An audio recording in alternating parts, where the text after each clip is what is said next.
All right, we are live. Hello, Whoa. everybody. Yo, Hi. thanks for joining. We got a busy chat here today. This is fun. What? Chatty group. I guess start of the year, we have some new patrons. I'm seeing some names here I don't even recognize. Wow. Jason is asking FMK, Blackwood, Vanacek, and Askarov. Definitely K, Vanacek. That's easy. I haven't And then you heard got to that F. question for so long. I think you F Askarov. No, you marry Askarov because he's like your long-term reliable goalie for the rest of the decade. And I guess that leaves Blackwood as the other option. So that's my answer there. But anyways, all right. Thanks for everyone for joining. What's the other question here? Let's What's carry the- everything. It's Barry versus I didn't even Shattenkirk. Oh see yeah. the question. Oh, Jason. Brian, oh, do you yeah. have Barry and Shattenkirk We agree we're in going to here? K Vanacek, right? Yeah, that's Yeah. easy. I already said it. Yeah. Yeah. We're marrying Askarov and killing Vanacek. All right. So let's get into this. We got a big Mary Vanacek. I can fix him. It's very funny.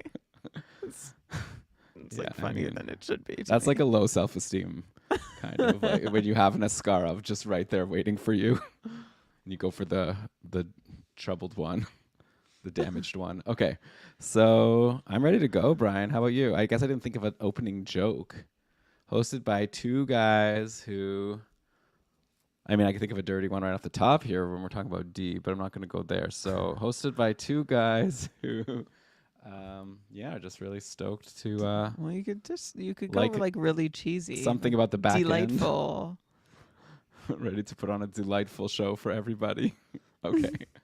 Well, you actually, Brian, how about since this is kind of you presenting this one, you do I the like it opening, when and you- that would be a I'm not- perfect. I'm not ready for that. And then you can say this delightful thing. It's so perfect. You just can't. You can't sell it. That's what you're saying. It's it's I might- beneath you. No, it's not beneath me. That's It's what just you're hard for telling me. Really hard for me. Uh-huh. But I'll do it. Unless I think of something in the next 10 seconds. Give me 10 seconds 10, to think about it. 9. But like quiet 10 seconds. Well, I guess that's not fair to the people watching live. Okay. 8. 7. 6. Okay. Let's just do it. All right. Okay, wait. Hang on. Just stop. Okay. Just wait. Oh, why? Okay. I was ready. I just want to see if I can get your sheet to work. Like you're making changes now? No, I'm not making changes. Don't you worry. The thing. Oh, the sheet that I sent you The before? thing Elon hates most in the world is change. Like right before a show? Like At- where at, we're already at any live? time, at any time in your life, change. But it's even worse when it's like, yes, at the like we had a plan. Yeah, I don't know why it works for some guys and not others, Elon. I think you like moved some things around and then like those formulas got moved with them. That's my guess. But it's hard for me to say without So you're calling me the problem and an idiot. So let's like afterwards we can do a revert back to how it was when I sent it to you. I'm and then gonna we can test revert to see. right now. Okay. But again, we should probably just Revert the hell out of start the this show and like figure this out off air because we do have like a lot to get to, if I thing. Just have to recall. figure out when I started ruining it. Are you ready, Brian, to talk about all the cupful stuff at the start? I'm going to throw to you for that. Yeah. So I'm gonna okay. say a bit about how many people we have, how we're Sweet. still kind of open for business, Yeah. Mm-hmm. and And you're going to say this announcement about the and the draft, Thursday? the draft orders. yeah. Okay. All I right. I might record that draft orders thing from my bedroom and won't be like as professional as usual. Just warning to everybody. But they don't even know what we're talking about right now. It's a whole thing for me to be up here. Like the baby's sleeping. It's risky. I'm already doing a show Wednesday night. I don't know if they'll be so. I don't know if the people. You're doing in a charge show here- Wednesday? Yeah, I'm doing the draft with the short shifts guys. One pick per Oh. team. And I can't come. I know. Oh right, I'm at a concert. You're going to see Spoon. I was just we've trying to- covered this. I was trying to figure out, like, well, maybe I could piggyback on that. We could piggyback. I'd love to. We could, yeah. Okay. It's already scheduled. I'd love to start this show. I'm ready. Are you Oh, ready? I thought you wanted. Yeah, I'm ready. Let's do You've it. been ready. Okay, here we go.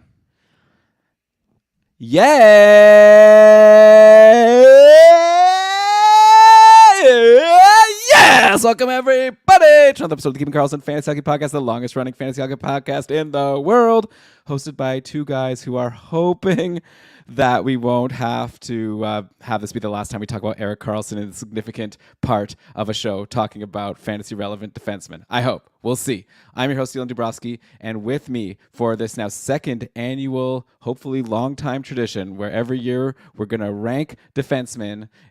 Wait, well, that didn't make sense. That sentence didn't work. I'm going to start over. Welcome, everybody, to another episode of the Keeping Karlsson Fantasy Hockey Podcast, the longest-running fantasy hockey podcast in the world, hosted by two guys who are hoping this won't be the last time we consider the possibility of Erik Karlsson being an elite fantasy defenseman. We'll see. We'll discuss him. I'm your host, Dylan Dubrowski, and with me, to rank and tier every single defenseman that we think will be worth drafting in the Keeping Karlsson Ultimate Patron Fantasy League. Maybe we'll talk about some other defensemen too, who maybe are like good for your like specific hits and PIMS leagues, you know, if we have time. Okay, but with me to break it all down in the second annual Charcuter-D extravaganza, it's my co-host, my very good friend, the Poobah Prognostication, the IPP MVP, the fantasy hockey robot himself, Brian Come. Brian, how's it going? Hey, yeah. Okay. You asked me to start the show, but I guess I'll let you do it, and now I'm going to do it.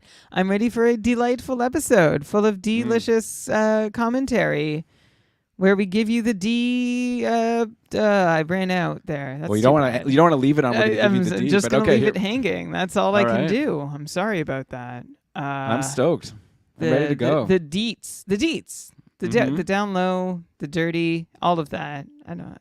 Yeah, we're really excited to be here. One thing, just for anyone who listened last year to the inaugural Charcuter-D, I want to clear up right off the top.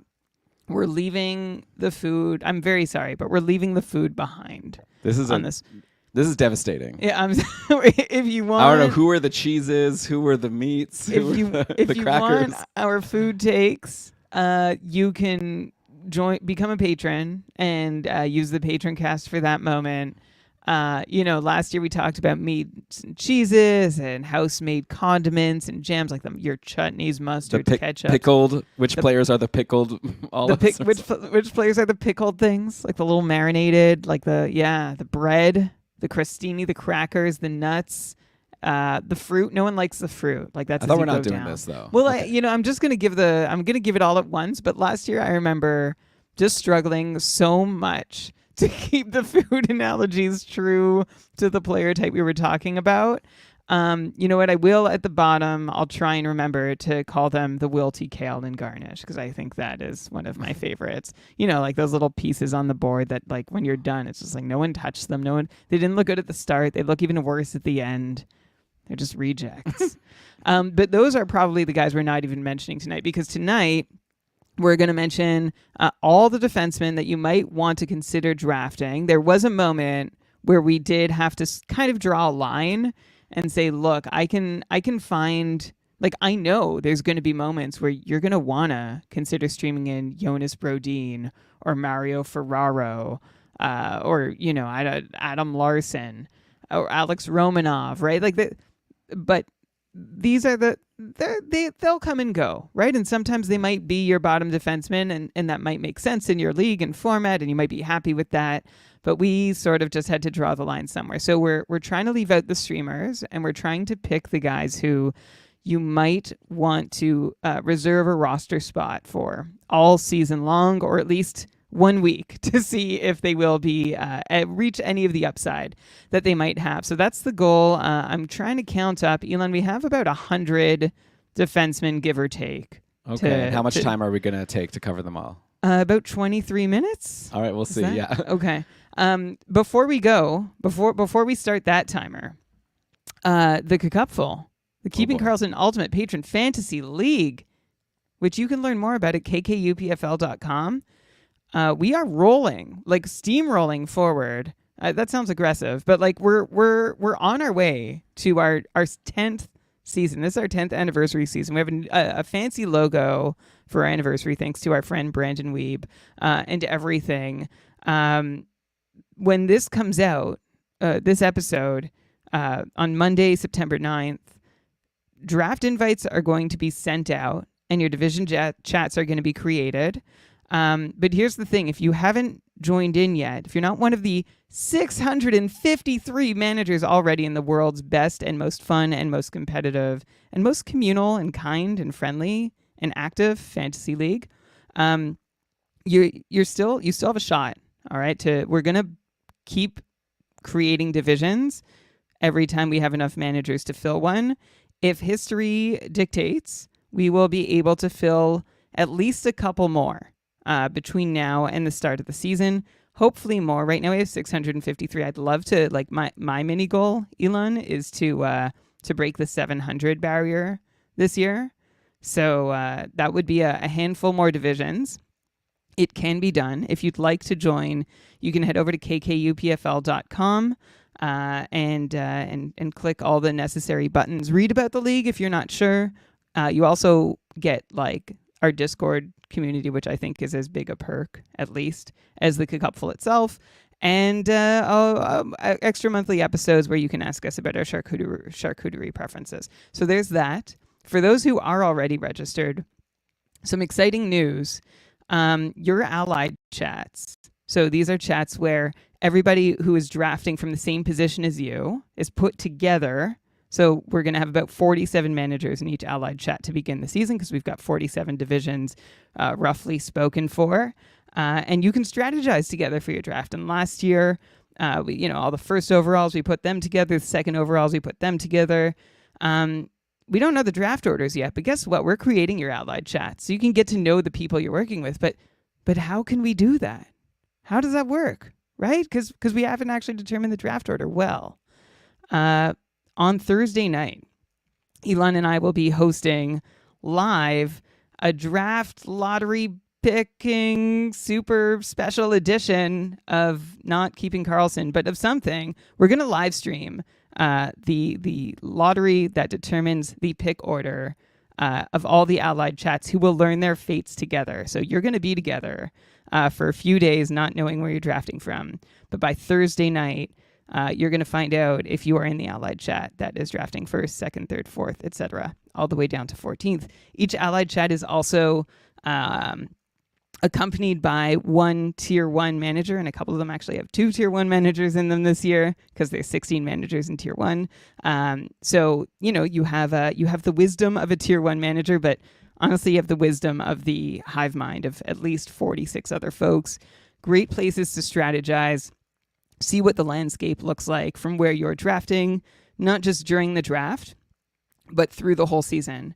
So that's something new. That's something exciting. We're pumped for it. Slow drafts will officially begin on September 16th. Our Tier 1 Sweden auction draft scheduled for September 28th. Again, if you haven't joined yet or you still need a week or two to think about it, you can join up until the start of the season. We'll create as many divisions as we can and run as many drafts as we can. I shouldn't say up until the start of the season because we need time to... Yeah, we'll cut it off. To run the actual draft. We will have a hard cut at some point, but it's not here yet. And when we do have the hard cut, we'll update the website to be super clear that the Cupful is in waitlist mode. But don't be disappointed. Don't decide too late. We encourage you to come join us. So, either way, thanks for listening. We're excited for the fantasy hockey season ahead. And gosh, Elon, I think I've filled my talking quota for the whole episode. Okay, well, I hope not because you're the one who's presenting these defenseman tiers. But before we get to that, a couple other things to mention. Because why not? First of all, Keeping Karlsson proudly presented by DobberHockey.com.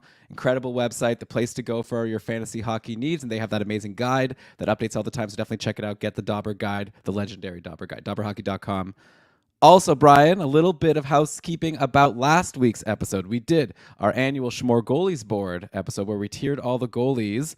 We've had some time to think about it. We said on the episode that what we said wasn't set in stone and that we might reserve the right to make some changes. I wanted to throw a couple changes by you now that I think we should make. We've had a week. There's been some new news that has come out. Also, there's been time for us to gather some feedback. We don't need to go in depth, but I just want to I have a couple ideas. I want to throw them at you. Only if we have to both turn the key for this at this point, right? Like we both agreed on this. So the only way we'll change anything is if both Brian and I agree. So I'm just going to throw them at you. Number one, we had, so as a reminder, Tier 1, Hellebuck, Shesterkin, Saros, Ottinger. Then Tier 2, all by himself, Vasilevsky. And then we have a bunch of guys in Tier 3. Skinner, Bob, Swayman, Markstrom, Allmark, Demko, Sorokin. some news keeps coming out about Thatcher Demko. He's like back skating, but like there's sources that are saying he has an injury that's not even like gonna need like surgery. He's just gonna need to learn. Like this was on the 32 Thoughts recently. He just like needs to like learn how to live with this injury. I don't know. It was this Demko stuff is starting to like freak me out a little bit to the point where I don't feel that comfortable having him ranked in the same tier as Bobrovsky, Swayman, Markstrom. So he makes me nervous enough that I think we should move him down a tier to the Georgiev Binnington tier. So I just want to get your thoughts though. I'm just like obviously we've seen Demko be great. He's been worthy of being even potentially a tier 2 goalie, but makes me nervous with this injury. So just throw it out there. Yeah. Yeah, I guess it's just a matter of how nervous. Like, because I see the drop from tier 3 to tier 4, I think might be like the biggest gap between tiers in like all our tiers. So like, don't get me wrong, I was very affected when it's like Demko's not going to heal from this ever. He's just going to have to learn to play with it. It's like, oh, okay. So how long will that take for him to learn to play with it? And then what will be his ceiling? Will it be the same as before? Yeah, Elon, I'm going to be honest. I still really struggle seeing Darcy Kemper in tier 4. Like that All right. short. We can move him down. Okay. Darcy Kemper, tier 5. I'm in. I'm convinced. Thank you. Enough. So if we'll move him, for All anyone who calls it, with tier 4, we had Georgiev, Binnington, Aiden Hill, Kemper, and then tier 5 is Jari, Luukkonen, Woll, Montembeau. I'm good to move Kemper down to tier 5. For the record, I will be drafting some tier 6 goalies before I draft Darcy Kemper. That's my personal situation. Well, I have a hunch. He's still my hunch guy. I think at this point everyone knows, but fine. Darcy Kemper is tier 5 now. He's both our hunch guys. Your hunch is he's going to be good, and my hunch he's not. So we'll see whose hunch is going to be so right. So now tier 4. In any case. So tier 4 is now only Georgiev, Binnington, Hill. I think I'd put Demko there when I'm drafting. If I'm drafting right now, I'm having him there because he's he makes me nervous. The thing is, it's such a weird place for him to land. Like, I don't see... We don't have to also. Yeah. Like if honestly, if I would be more compelled to move him, like to me, a decreased Demko, like an iffy Demko sounds more like a Jari or Luukkonen in tier 5, but we don't want to denigrate the name of Demko too badly. So yeah, I'm good. Let's put him in 4. Tier 4, if you remember last week, I kind of have like a bit of an existential problem with. So I'm going to move past that thing that I can't quite. Clearly, and I'm gonna say, yeah, I don't know. Okay. I think I'd put Demko like I think I would actually keep Demko in my mind. Demko's still in tier 3, but with a big flag, and it's just a matter of what we the have rest to draft. of your. This is Well, I mean, I think it depends. For me, it depends on, well, one, my format is going to weigh in. Also, how much risk have I taken on at that point in the draft? How much more risk am I planning on adding to my roster? Like, we all have a certain level of risk tolerance for the roster we're building, I think. And so for me, it's where Demko sits in all of that. Like, we were slow drafting, and some divisions had passed Vasilevsky last year when Vasilevsky got injured. Some divisions had already drafted him, some hadn't, and then it was basically the same question, right? It's like, okay, how ready are you to take that risk? So like I feel like he's not unlike Vasilevsky last year. All right. Well, it doesn't give you an answer. Sorry. You want a categorical helpful No, answer. it sounds like you want to leave him in tier 3. That's fine. I just wanted to throw it out there. there. I think a healthy Demko could still be in like the Allmark Bobrovsky sphere. I agree with you. It's just the news came out that he might never be healthy again. So, yeah, sorry. But, okay. A healthy enough and playing Demko who's seeing volume and won't be challenged. Well, yeah. I mean, sure. Okay. I'm nervous Elon, about that. But let's do it. Let's leave him. No. I'm with you. I'm good. I can do it. I can move. I can put him. I'm not feels that strongly, but I just wanted to throw it out. I just wanted to get your opinion. I think it's less. It's less a tier change than it is just like a consideration to keep in mind. Okay, another goalie, by the way, that we had in tier 3, Ilya Sorokin. Also, some news came out that he was dealing with injury last year, and it might not be fully healed. And so I don't know. He also makes me a little nervous. I wonder if maybe there should be a tier. Would it be too crazy to make a new tier of just Demko and Sorokin?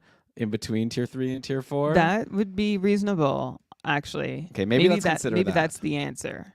Okay. So people will have to check out keepingkarlsson.com/goalies. We'll keep you posted. I think let's do that. Let's add a tier of just Demko and Sorokin that splits up. So now we have Vasilevsky. Call it 3I. Like sure. 3 injured.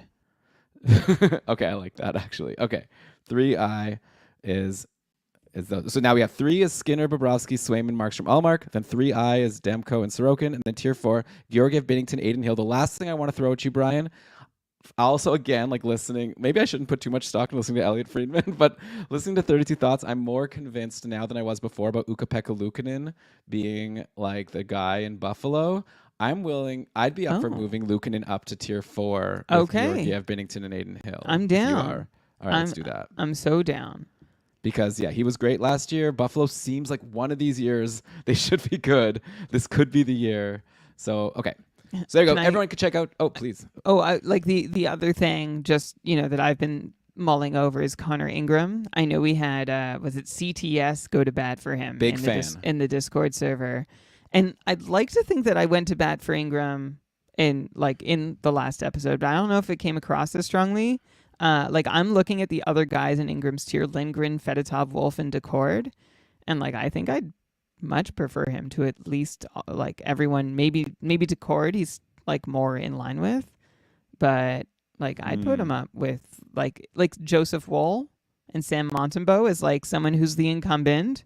Still might have a couple question marks, has a challenger, but could run away with it on a good team.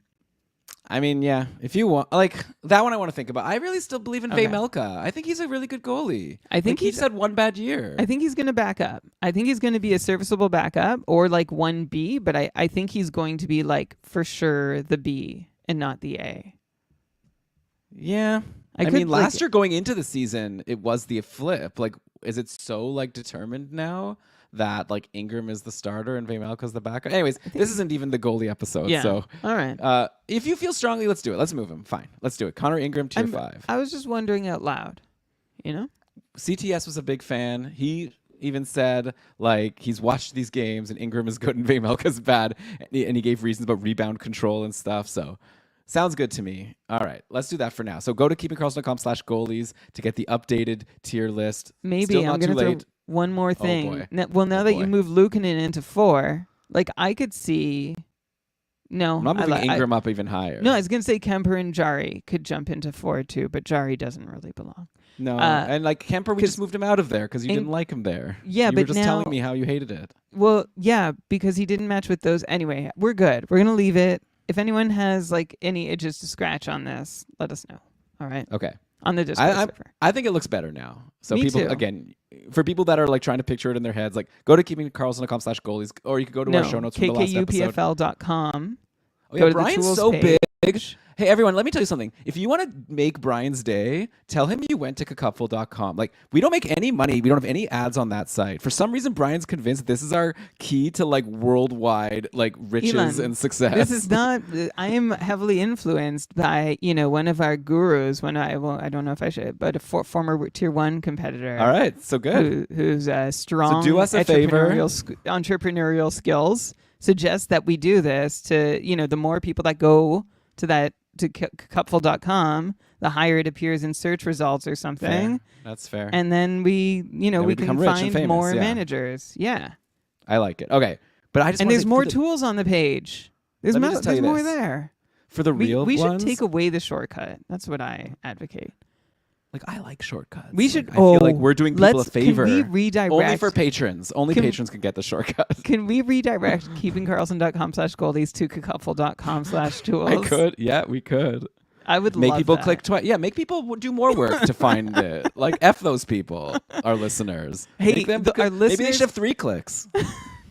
Maybe we should make them redirect them to us to our iTunes. Then they could of the show notes of Schmargoli's board, because then they'll maybe download that episode. Then they'll see the link to couple.com/tools in those episode show notes. We put a lot of work into the goalie tiers, and we get nothing. Nothing. We get nothing. We get We nothing got listeners. for it We have a by podcast. sending people just to a sheet.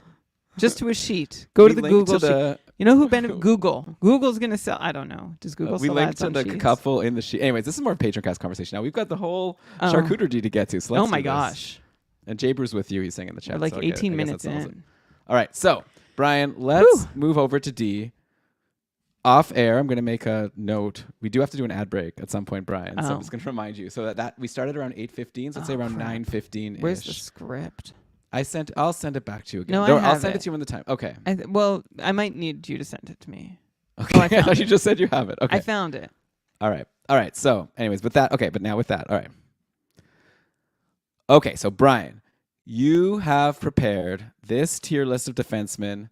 I'm going to give like full disclosure to everyone. Unlike the Schmore goalies board, last week I came up with the goalie tiers, but then Brian and I spent some time discussing it a lot in advance to make sure we were both happy with the defense. This has been Brian's baby. I haven't really given too much input until like 10, 15 minutes before the show when I looked over it quickly, made a couple suggestions, and we did make a couple changes. We can say as we go through what are the things we changed last minute. But this is going to be mainly Brian present. I get to play the Brian. I'm excited for this. Brian's going to present, and I'm going to give my thoughts on his choices. And I'm excited to see how it goes. And I definitely want to let the chat keep us honest. So should we share the link to this so that people in the chat can like follow along? Okay. Well, Brian, you start tier 1. I'll make a comment in the chat of how to get to this link sheet, just so because I want to get good comments. Now you're keeping it a secret. Well, yeah, but I want to have good comments in the chat to let us know if they disagree about something, so it'll be easier if everyone can kind of see it. But okay, so Brian, let's start with tier 1. Maybe just quickly before we do. So Brian mentioned at the top, but just to reiterate, we're going by cupful scoring. So this is like 4.5 for a goal, 3 for an assist, and then we've got a little bit for peripherals. Hits like not even that much, 0.25, blocks 0.5, shots 0.5. So this really does lean more offense.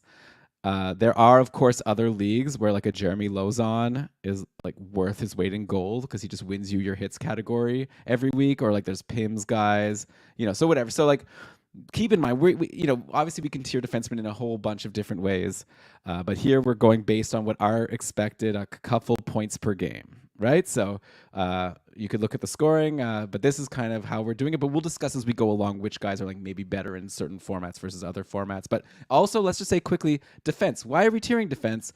I always think of defense as a really interesting position in fantasy because it's like we know they're worse than forwards, like generally. Well, for offense at least, like Cale Makar getting 90 points is like incredible when like there's a whole bunch of forwards that outscore him. But we all need him because the way all of our leagues are set up is we have all these D spots. So it becomes, and also there's not as many, like in terms of like looking at power plays where the most points come from. A team usually has like 4 forwards on the power play and 1 defenseman, right? So if that's the case, that means there's only 32.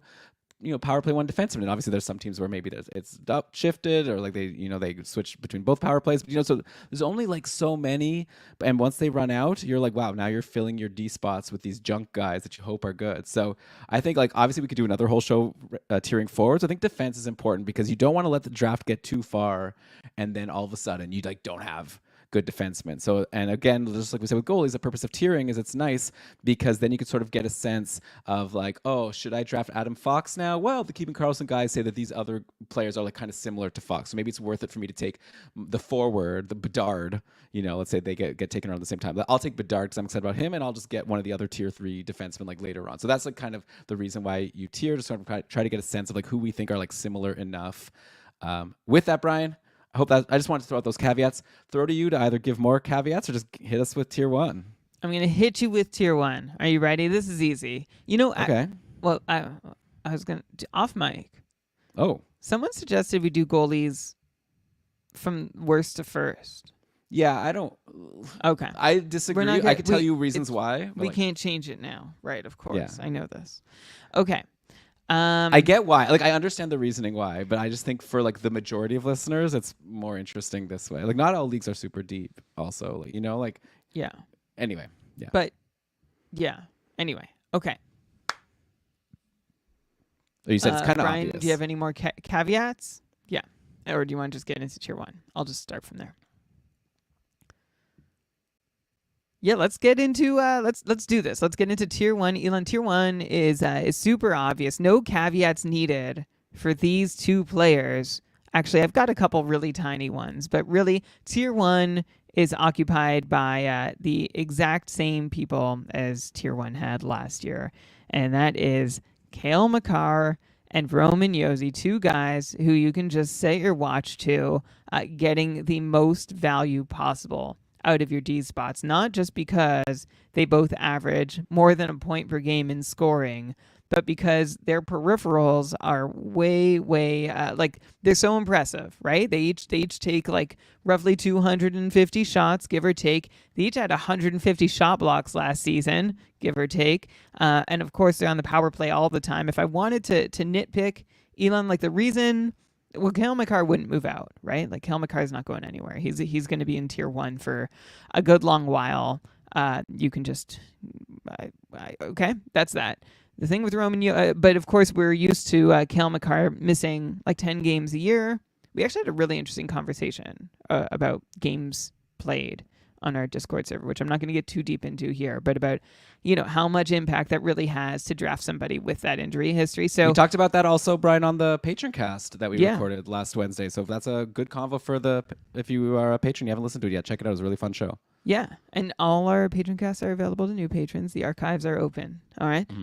Roman Josi is 34 years old. All right, that's the caveat with Roman Josi. There's gonna be a day, sometime in the next 2-3 years, I'm guessing, where Roman Josi, maybe sooner, that Roman Josi is not a Tier 1 defenseman. And when that happens, you don't want to be drafting him as a Tier 1 defenseman. Now, drafting a 34-year-old player in Tier 1, Elon, we haven't been tiering D. Like, this is just our second year doing it. I'm not sure how many other 34-year-old defensemen that we would recommend, like, as being like, yes, draft them in the first 2 rounds. They have only one peer and are heads and shoulders above the rest of the league. Maybe when Brent Burns was 34, maybe he was there. Yeah, that's a good question. But Brian... Yeah. So can I give my response now, or like my thoughts on this? Or yeah, please. I don't think that they are in the same tier, Makar and Josi. Now that I think about it, like Cale Makar, I think you can take with like a top 6 pick, and you like could feel good about it. Like this is a guy who, like, yeah, you say he might miss some time with injury, but like whatever. Like you can't predict injuries, and I think he's only going up or staying the same. And Roman Josi, yeah, like. He's older. Also, like last year, there was a difference, right? Like Cale Makar averaged 6.6 fantasy points per game in a couple scoring. Again, that's what I'm going to be referencing. And Roman Josi was 6.26, like almost a half a fantasy point per game different. And then add to that the fact that, yeah, with Roman Josi being 34 years old, like, yeah, like you said, there's going to be a season coming up where he's going to disappoint people. There's going to be a season coming up where everyone's going to be like, I can't believe I drafted Roman Josi with my second pick or my first pick. Oh, I blew it. So there's that like concern because that could be next season. And I'm not saying he's going to be terrible, but he can, like, in Tier 2, I don't think people are going to be surprised. We're going to be talking about like, Evan Bouchard types, like Delling, so it's like, I think that for me, unless we wanted to do the thing we did with Vasilevsky last year of like just make a separate tier just for Roman Josi, I honestly think there's enough not red flags. He's just older, like, right? So it's like we have like young, awesome guys, and then we have an older, awesome guy. I just think like Cale Makar is so far, like I even like going by last year's scoring. I'll just finish the point. Like Makar, like I said, I think would be good. I think if someone took Roman Josi 6 overall, people would be like, "Are you crazy?" Like why would you take? So so the whole point of tiering is like to say that we consider them equal. But I feel like no one would bat an eye if you took Makar 6th, 7th overall, and people would be like, "Wow, that is a ballsy choice taking Roman Josi there." Sure. So I guess my counter is that I could see a lot of situations, and I did see in the couple, like in drafts last season, where Makar goes and Josi goes like right after, right? So it's kind of like a tier where I think. But last year, I think Makar, people were too low on him. I think he had been coming off a bit of a not his best year, and also there was some injury concern. I feel like it's not really perfect to like look at how people drafted last year, because I think if you look at our ADPs for this year, I think Makar is going like significantly higher. So I agree with you. Cale Makar is the no doubt top choice. No one's picking Josi over Makar. I think the question is, are they the same tier? Closer to Makar than he is to Tier 2? So here's Tier 2, because I hear Let's you. Just do it. And we'd rather be ahead. I'd rather be ahead than behind of taking Josi out of Tier 1. And I'm like, I've had this thought. I'm open to considering it. Tier 2 is Evan Bouchard and Rasmus Dahlin. All right, so these are 2 excellent D. Rasmus Dahlin, despite having like a down season on like a broken Buffalo power play, he generated 60 points, which is not like, a fantastic, or that was his 60 point pace, 59 points in 81 games with only 20 power play points. And that's with 12 fewer power play points than he had the year prior. He also threw 90 more hits and took 30 more shots. So, I like Dahlin is the one where I see he can come up and touch Roman Josi. And right? may I make the argument now for Bouchard? Well, I'm gonna say with Bouchard, I'd love to hear yours. But with Bouchard, I don't see. Bouchard was already a point per game player last season. He's already taking just less than 3 shots per game, which is about as high as it gets for defensemen. The only guys taking 3 or more shots per game from the blue line are Makar and Josi. So I wonder exactly how much more room Bouchard has to push. But of course, Josi could meet him halfway, right? There's about 0.6 of a point separating them. Bouchard and Dahlin average 5.5, roughly, a couple points per game, versus Josi's 6.25, which is like a pretty substantial gap. There's smaller gaps between tier 2 and 3 and 3 and 4. But Elon, go ahead and tell me how, if you're okay with this, or if you want to shuffle and adjust somehow. Well, also, I will say about Bouchard, when you're saying there might not be much more room for him to push, I think, like, you could take for this what you will, but, like, in the regular season, Bouchard had 82 points in 81 games and played on average 23 minutes per game. Then the playoffs started, and Bouchard had 32 points in 25 games, which is not, like, a small, like, sample size. Like, 25 games, that's like a quarter of a season, more than a quarter of a season. So 105-point pace in the playoffs, played 25 minutes a game. I think there's a reasonable, I think it's reasonable to wonder if Bouchard can be more like a 90 to 100-point player, like a Cale Makar. I'm not saying that I think that Bouchard and Makar should be in the same tier, but I think it's like, I think it might be premature to just be like Bouchard has hit his upside. Like, he's literally had 1 year, full season now of being on the top power play, and he was point per game. So I think, like, maybe there's even more upside. So all that said, I really like Evan Bouchard, and I really like Rasmus Dahlin. And of course, I really like Roman Josi, but I do think that you could make an argument of taking Dahlin or Bouchard ahead of Josi or at the same time. And I don't think you can make an argument of taking Josi ahead of Cale Makar. So I think, I would move Josi to tier 2, especially just because I would have believed all that even if they were all the same age. And then you add the fact that there's going to be a season coming up that Josi's going to dip. He's not going to be this good forever. He's 34. The other 3 we're talking about, Cale Makar is 25, and Dahlin and Bouchard are both 24, right? They're in their prime. Maybe they have more prime to go. So back of the napkin, Josi, let's say he loses a quarter of a point. I mean, we haven't really talked about also how Nashville's makeup has changed, right? You've got Stamkos and Marchessault in the mix now, which I don't know what you do, like, especially when you have Stamkos on the power play, you might want him shooting. And right now, like, that means that perhaps Roman Josi would be losing some of his, like, a lot of his there's some shots uncertainty come on there. the power You're play. Right. Yeah. So Elon, I'm cool with making an adjustment right off the top here and moving Josi out of the top tier into the second tier with Bouchard and Dahlin. I'll be curious to see, I see in our mocks so far, I see that Josi is going 16th, and then Bouchard 21st, and Dahlin 23rd. And where's Makar? Makar's 11th. So, like, Josi is in between Makar and then Bouchard and Dahlin, but I could see that changing come draft day, and I could see people being fine to miss out on Josi because they're waiting, for Bouchard and Dahlin. Yeah. And again, that back of the napkin math that I think I started but didn't finish, you take a quarter of a point away from Josi, you add a quarter of a point to Bouchard and Dahlin, and suddenly there's like a quarter of a point between them. And I'm with you in the sense that I will take the guys who are younger and, on the come up versus the guy who, unfortunately, it happens, right? We all age. Time is undefeated. My ums per 60 rise as I age. Do you think that's true? Do you, your ums go up when, like, you haven't prepared as much specifically what words you're going to say. Like when we're doing that like makes sense. Yeah, of course. like it's very easy. Back when I used to edit the shows, like like actually like listen through. Now I just kind of make edit points when it's the place where we're gonna edit because I don't have as much time as I used to, and then I go. But I used to like actually listen to the whole show again and like edit as we go, and I would try to edit out some ums if they were egregious. And not like you're an amazing podcaster, like you don't have like some of these people I've interviewed in the past have had insane numbers of ums, but like you're great. But like definitely I could tell like later, like when you're more tired, you have more ums, and also when it was like I asked you a question that you weren't expecting, because usually with the shows, by the way, for our regular shows, I prepare the script and like I like Brian, so what do you think? Is this guy gonna do better? And then Brian has an answer prepared, but then someone's like, oh, then who would you prefer, this guy or this guy? And he didn't know I was gonna ask him that. A lot of ums. Anyways, Brian's giving me the fingers to move it along here. We're giving a lot of background info here. We have so much more to get to. So there's other defensemen. Hoping these are the top 4. Who cares about the rest? If you don't get one of these guys, forget it. Like it doesn't even matter. Your draft is over. They're all the same. Actually, well, some of you might be wondering where are Adam Fox and Quinn Hughes. And the answer is they're in tier 3. If that's like if people are really wondering that, it's like use your brain. Like where would they be?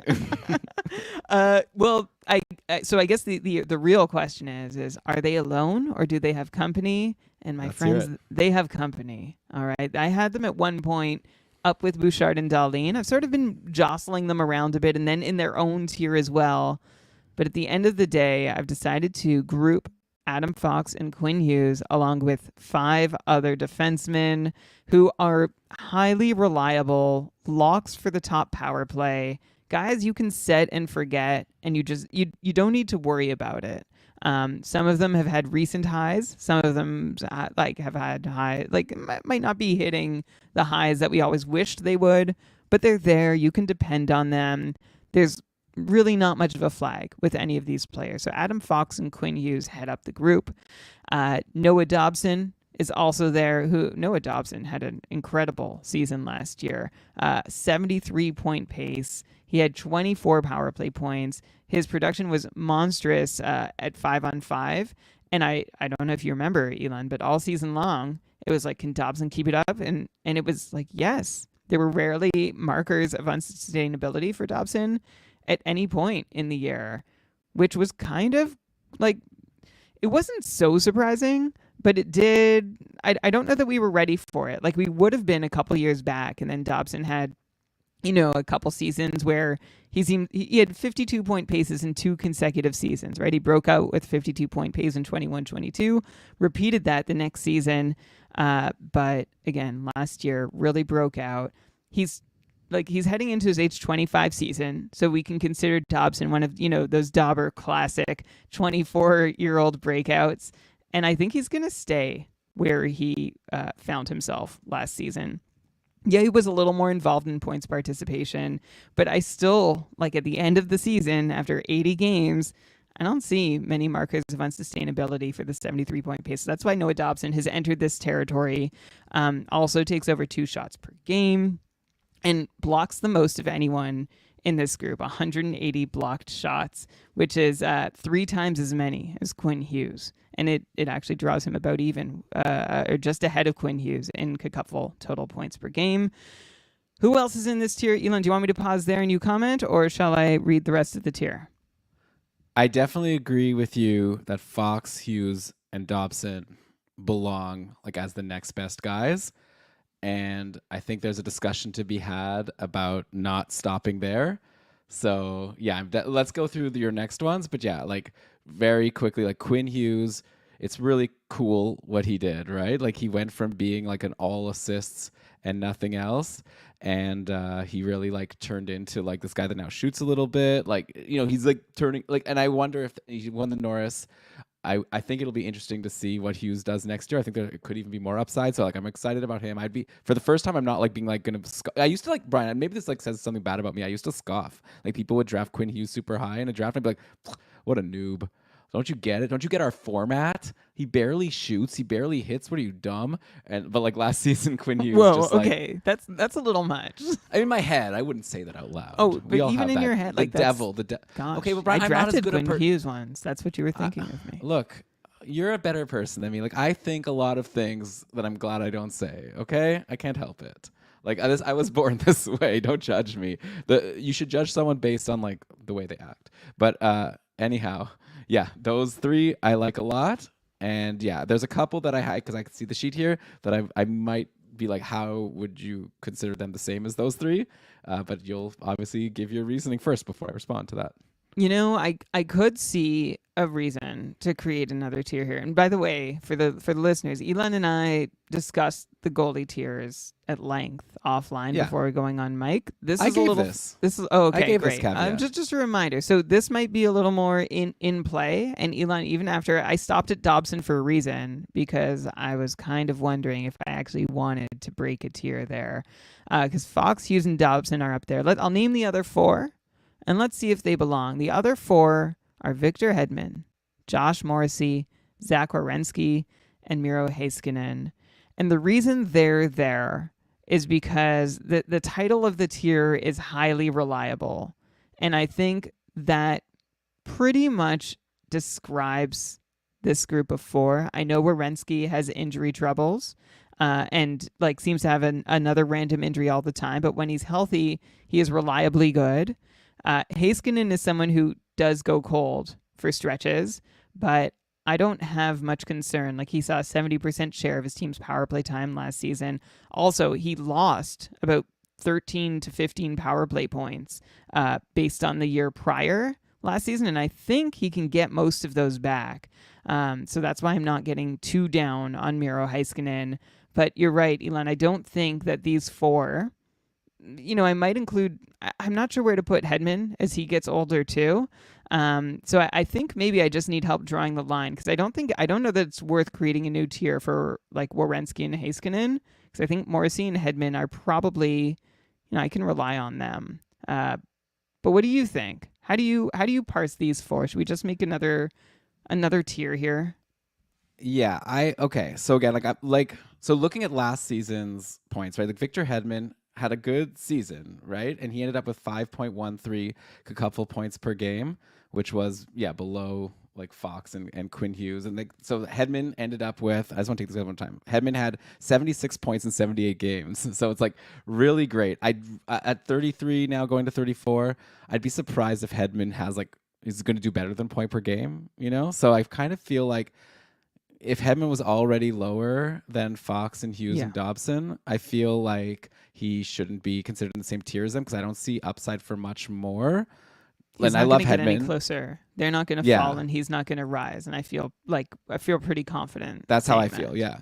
And I love, by the way, that Gensel's there, but you lost Stamkos, so maybe it's nitpicking to whether is the power play better or worse. Okay, Josh Morrissey, also is the undisputed top power play guy on Winnipeg, but he was less than 5 couple points per game last year, and that was in a season where what did he end up with?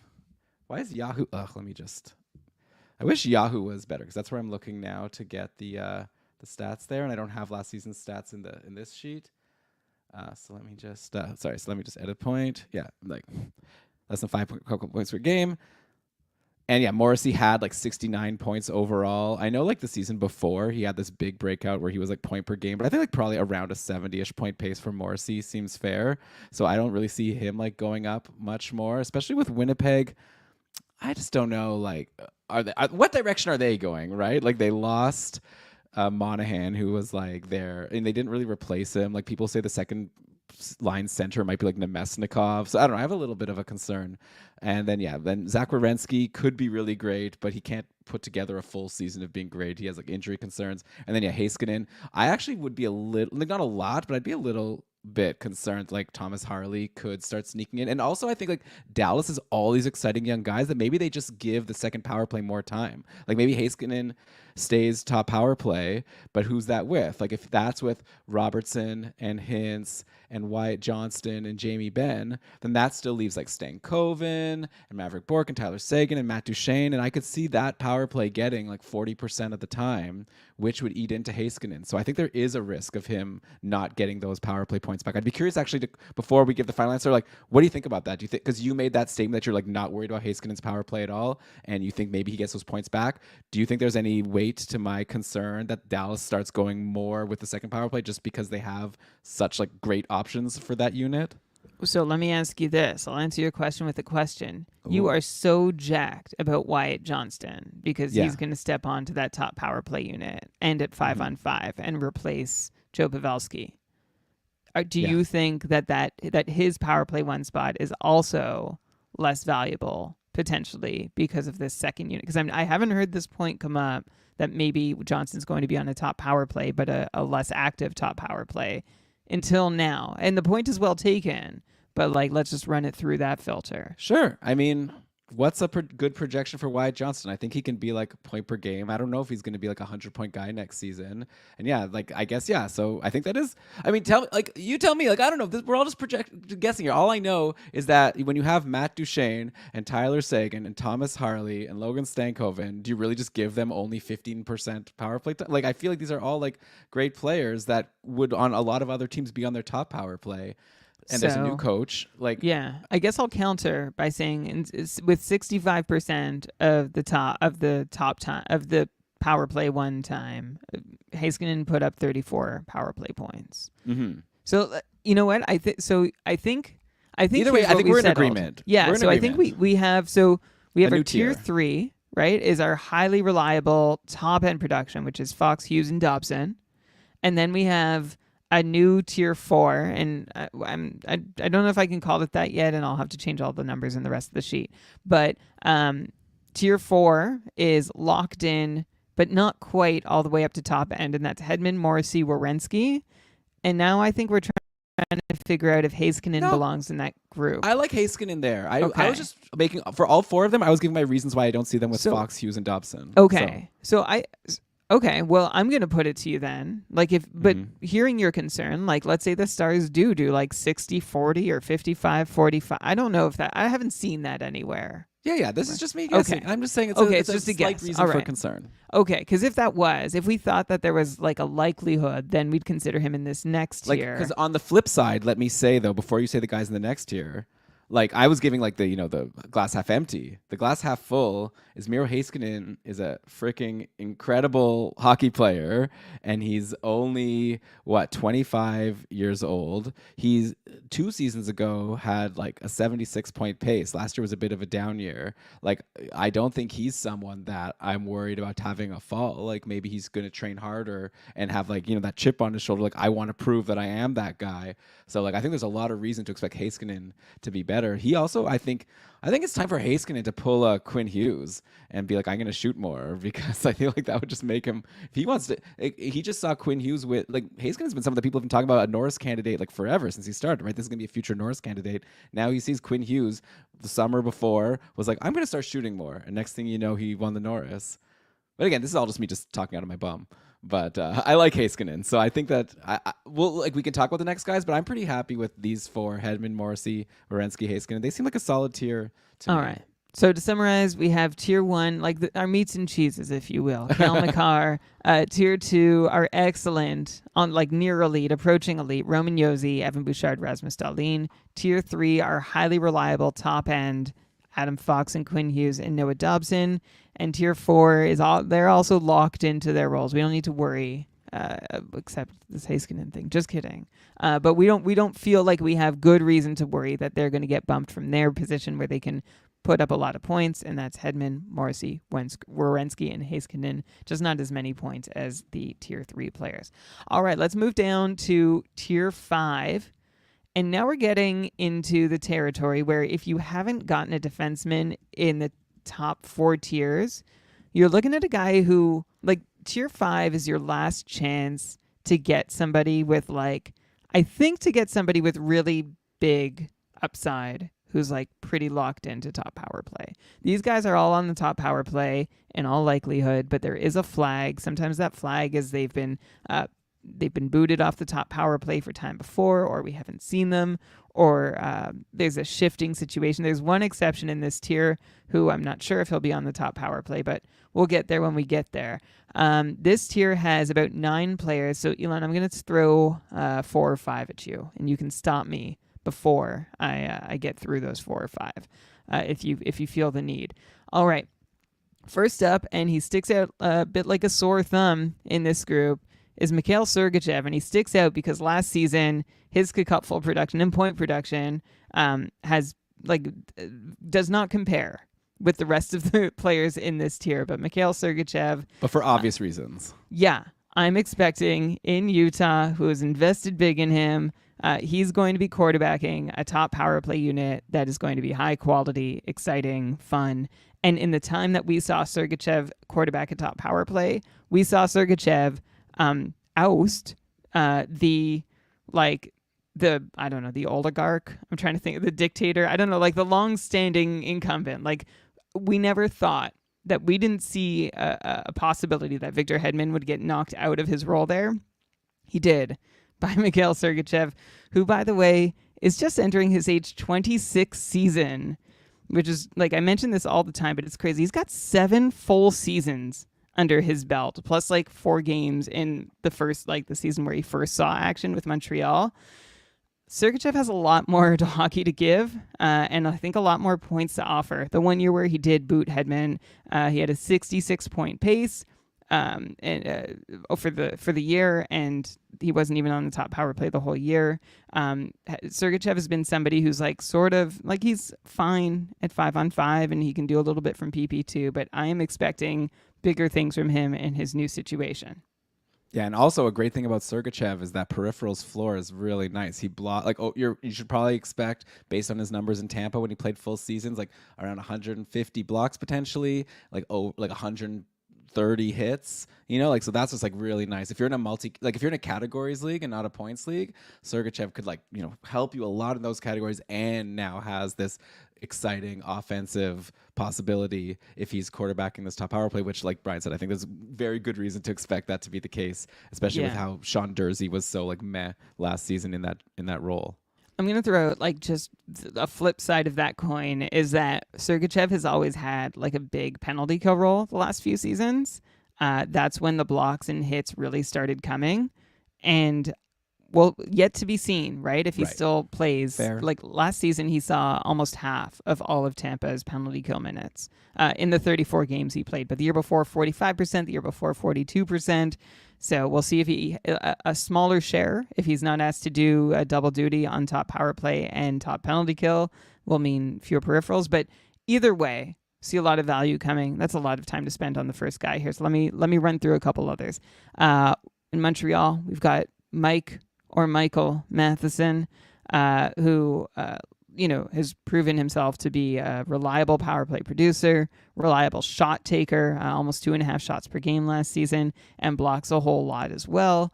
In Pittsburgh, Matheson's flag is, I think it's just a bit of a shorter track record than some of the other candidates here. I don't think there is one. There is a significant flag here. In fact, I think there's I was trying to find a reason to group him in with Heiskanen and Werenski at one point, actually, because I feel like he's knocking on the doorstep of where they're at, but also his upside might just be around 60 points, which is where he's been the last couple seasons, and he's got competition at some point. We just don't know when that point is. I don't expect it'll be next season, but that's the flag for Matheson. Erik Karlsson, also in Tier 5, had a really poor season last season. 56-point pace, looked fine. 2.5 shots per game also looked fine, but we don't want fine from Erik Karlsson. We want great. And I'm hopeful that an off season and a full season behind him, he's settled into Pittsburgh now. He knows how to work in Pittsburgh. Pittsburgh knows how to work with him.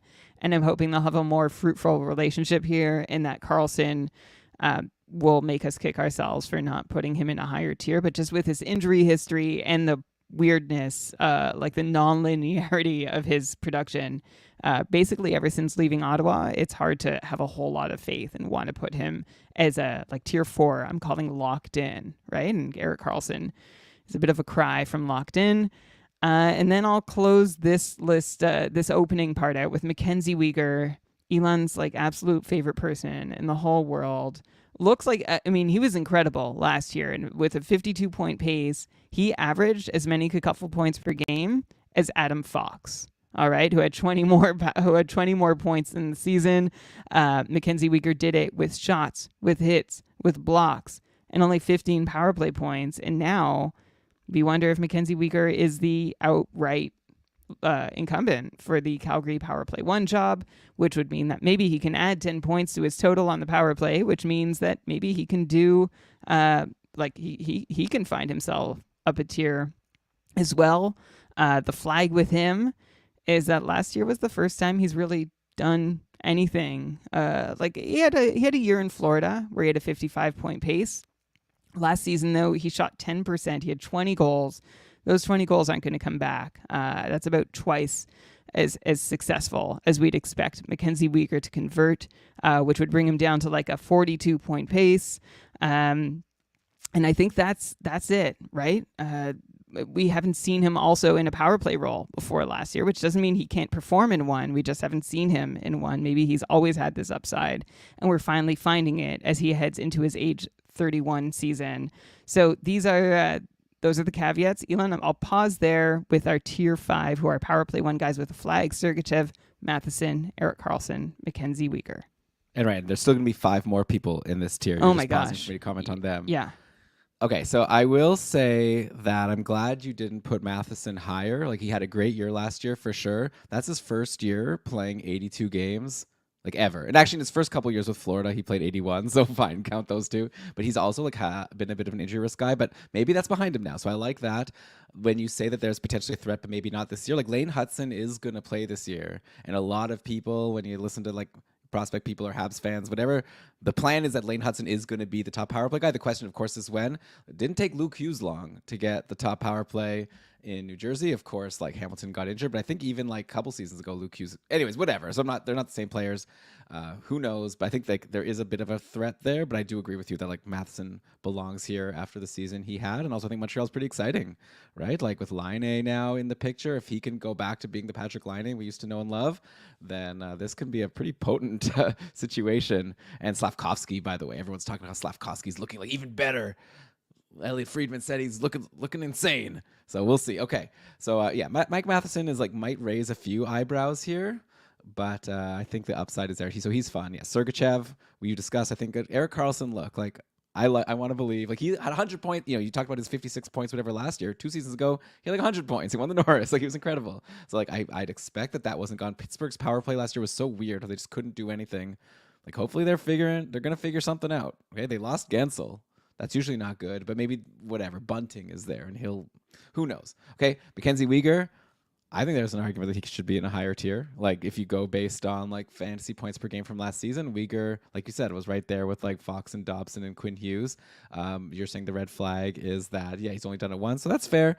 I love the peripherals floor. I love that even if he's not like that insane, he's still going to be like super valuable for you. He's not going to be like a flop for sure. Like, if Mike Matheson loses top power play to Lane Hudson, like, what even is Mike Matheson? Like, he's fine, but like, he falls a lot. Like, I don't know how far Weegar still falls. He's still going to play like 23 minutes a game. And like, if you look at the competition in Calgary, I guess it's Rasmus Anderson, right? He was there, but he got bumped. Like, enough. Living in if they go back to Rasmus Anderson, I'm going to be like, come on, what are you? Like, I mean, one day yeah, it's possible. Well, I'm going to say Rasmus Anderson's there. Also, Calgary's like weird, right? They have Daniil Miromanov, who's also like a lot of guys who aren't going to do it, but like maybe at some point in their NHL like trajectory were thought to maybe. So you've got Miromanov, you've got Kevin Ball, who was just traded from the Devils. Who's the guy they just drafted? I don't know how to say his last name yet. Zane Parik? Oh, Zane Parik, yeah, and well, yeah, he's not next year, but one day. But yeah. Braden Packle, who's that? They got him from. They claimed him on waivers from Vegas. He's nobody. I don't think you have to worry about him. Okay, I don't think really you have to worry about any of these guys you said, except for Rasmus Anderson. I agree. So but I understand why you're putting him in this tier. But to me, like I believe, I guess, and again, comes down to like I would be probably taking Weegar around where I'm taking Miro Heiskanen and Zach Werenski. So that's me. But we can keep him here if you want, unless like I've convinced you somehow. Like I don't need to argue. Like yeah, I just think he belongs higher. I mean, I don't. I think there's a reasonable case to be made for it. I just like what you said about Matheson. I think like is kind of relevant to Weegar, right? Like Matheson's had 2 good seasons. Weegar's had 1. Yeah. All right. So let's leave him here. All right. So let's maybe let's take a break. Let's digest all of this. You want to finish the tier? Okay, fine. Let me add a point. All right, so let's hear the other 5 guys that you consider to be the same, give or take, with Sergachev, Matheson, Karlsson, and Uyghur in Kakupful scoring. All right. There's definitely a couple guys here. There's one guy here that you're about to say that the one I disagree with the most. But like, why don't you go through it all? I'll give my thoughts, and then maybe the chat or we'll decide what we want to do here. Okay, the rest of tier 5, who are power play 1 guys with a flag. We start with Sergachev, Matheson, Karlsson, Uyghur. The rest are Shea Theodore. I'll just say quickly the flags for each of them. Well, the flag for Theodore is he was not on the top power play to end last season. He still had a 73-point pace. There was some unsustainability behind it, but also he still only had 15 power play points too. So even being bumped off the top unit, I still expect him to have 10 of those, which would take him down to still a point pace that's above 65 points. If, again, like some of this is, can he keep some of what might be unsustainable sustainable? So that's sort of an underlying question with Theodore. Can I just say one thing though, quickly? Yeah. I'll say on Theodore since you said it. Oh We're already talking about it.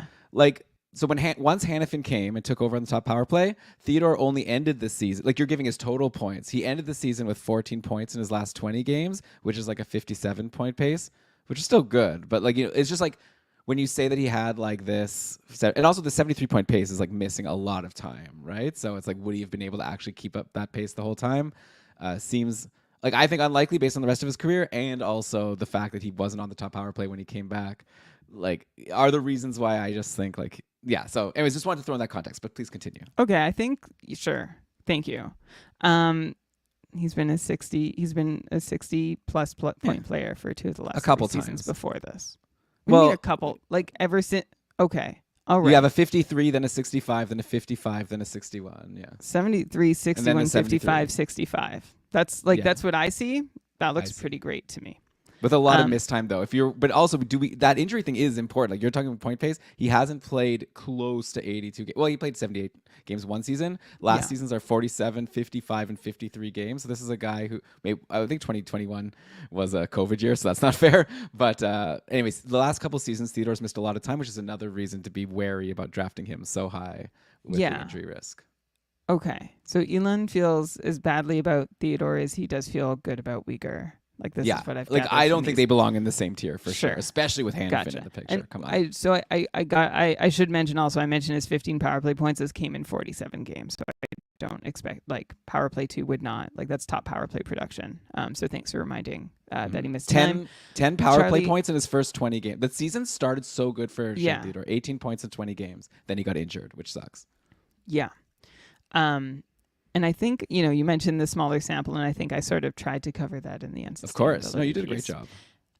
Charlie McAvoy. I just like to hear my own voice. Look, Let me go through the next 4, and then you can decide who you want to talk about for as long as you want. You said that under your breath thing at the end. I had to respond to that. When there's an under the breath thing, the other person has to not let it slide. Charlie McAvoy is also in this tier. McAvoy had a down year last season offensively, just a 52-point pace, but he had 159 blocks and hits each. McAvoy also, we haven't seen him be too great on the power play lately, and that includes having missed time because he was replaced by Hampus Lindholm. And also last season, he saw a 66% share and still just had 13 power play points, which I think means that he can do better. And that's why he's still like up in tier 5, but it is a little concerning that he did lose the job at some point. Morgan Riley is also in this tier with the 66-point pace last season, averaging 5 Kakupful points per game. For reference, Shea Theodore 4.8, Charlie McAvoy 4.7. Morgan Riley averaged 5 Kakupful points per game with a 66-point pace. And I think his flag is, we just wonder, like, the Leafs have never really seemed to want to commit to him as their for sure locked in top power play guy. And there's a couple other guys in the picture and a new coach who like might want to use those other guys. It's not a huge flag. I'd still feel pretty comfortable and confident with drafting Riley because also he's on a great offensive 5-on-5 team. But there's some change in the air in Toronto. And so that's the flag there. John Karlsson, also in this tier. in Washington. Obviously, historically, John Karlsson has always been a really strong fantasy option, but that's history now. Saying historically, it's been now 2 seasons that John Karlsson hasn't delivered. 2 seasons ago, he only played 40 games, but in those 40 games, he had a 59-point pace. Last season, Karlsson paced for just 52 points, and that top-end power play production has just gone down with the decline of Alex Ovechkin. And the other flag here is that, Karlsson, A, this is his age 34 season, and B, Jacob Chychrun is in the picture, and you wonder how that might affect John Karlsson's power play deployment. And then the one guy here who is not even necessarily guaranteed top power play, but it didn't seem to bother him last season, at least in our point setup, is Moritz Seider, who averaged 4.5 couple points a game, which is the same as John Karlsson, with a 42-point pace. This season, it's hard to imagine that Mo Seider, in his age 23 season, doesn't find a way. We'll talk about some potential other Red Wings who could quarterback a power play later in the episode. But for now, it just seems like Seider could be on the cusp of doing more. His best offensive season was his rookie season with a 50-point pace. This past season was the season where he saw the least power play time. So that's the flag that he won't be there. But even if he's not there, Seider at least shoots, hits, and blocks in amounts that still make him reasonably comparable to the group here, who are all roughly between 4.5 and 5 fantasy points a game, except for Mackenzie Weegar and his 5.4 fantasy points a game in the cupful. Elon, over to you. Yeah, I'm with you with Seider. I think he belongs here. Like last year, he wasn't top power play, but Shane Gostisbehere was there, who's really established himself many seasons of being really good at that job. Now, I guess the biggest threat is Eric Gustafsson, who has done it before, but he's also been healthy scratched before. There's no guarantees, of course, but I feel good about Seider, and like you said, I like him for the upside, even if he doesn't hold the job. Yeah, the John Karlsson thing is really tricky. It's hard to bump him, but at the same time, Jacob Chychrun seems really good, but also he didn't get top power play in Ottawa. He wasn't even top power play at the end of his stint in Arizona, though I think a lot of that was because they knew he was on the trade block anyways. I think it was Shane Gostisbehere for him who ended up stealing the time. So Gostisbehere is always ruining all these people's lives. But yeah, I think I agree with you here, Morgan Riley. Yeah, I mean, you and I drafted Liljegren in our dynasty league, so obviously I'd love if Liljegren challenges and takes the power play, but seems unlikely. And Riley, for all the heat he gets, he had a good year last year. Over 5 couple points per game. So I don't see a reason for that to change too much, even though I do agree with what you said about change in the air. Charlie McAvoy, yeah, solid. We'll see what Boston does. They have Elias Lindholm in the picture now. We'll see if they improve. Yeah, and Shea Theodore, look, he had a great year last year in the games he played. I don't care that much, but I'm concerned about the injuries. I'm concerned that this is a tier that you called power play 1 with a flag. And in the playoffs also, right? Noah Hannafin was on the top power play. I just don't know. I just don't have a reason to expect Theodore to be on the top power play, and I'm worried about his injuries. So that would be a reason for me to be concerned about him, and I would probably move him down. But if you feel strongly, hey, you let me have my hunch with Darcy Kemper last week, so I'll let you have your hunch with Theodore if you really think he's going to do something special this year. You know what? Of this group, aside from Seider and Sergachev, but Sergachev has changed teams, Theodore is the only person who finished last year off the top power play. He's also the only person who played fewer than 50 games. Yeah. So, what? I'm open to it. Let me throw a name at you. Okay, or when we get to tier 6, then we can see if he... Yeah. Can we do that? We can do that. I'm just going to say the name so people can percolate. Dougie Hamilton. I wonder if they have some things in common. But okay, we will think about that. First, let's take a break. Hear a word from our sponsors, which we'll deliver, and then we'll be back. See you soon. All right, Brian, it turns out that I actually have a recording they sent me for all the caveats for DraftKings, all the stuff at the end. So I'm just going to plug that in. So I'm just going to read the ad part and leave out the call 1-888, all that stuff. Because we have a recording for that I can play. Sure. Okay. So just if you're curious what I'm doing. All right. NFL Week 1 is here. And yes, this is a hockey podcast, but hockey hasn't started yet, as you know. So we're going to talk about DraftKings here, and they want us to tell you about the NFL Week 1. And a new season means new ways to get in on the action at DraftKings Sportsbook, an official sports betting partner of the NFL. Ready to place your first bet? Try betting on something simple, like picking a player to score a touchdown. Or if you do want to bet on hockey, we're talking about defensemen, they've got odds for the Norris. You can go and bet on the Norris Trophy winner. They definitely like Cale Makar. They have Cale Makar well ahead of all the other defensemen in terms of the odds of winning the Norris. Roman Josi, he's there. You can bet on him. Up to you, right? Ready to do a touchdown dance of your own? Score big with DraftKings Sportsbook, the best place to bet touchdowns and Norris trophies. Download the DraftKings Sportsbook app and use code THPN. That stands for the Hockey Podcast Network, by the way.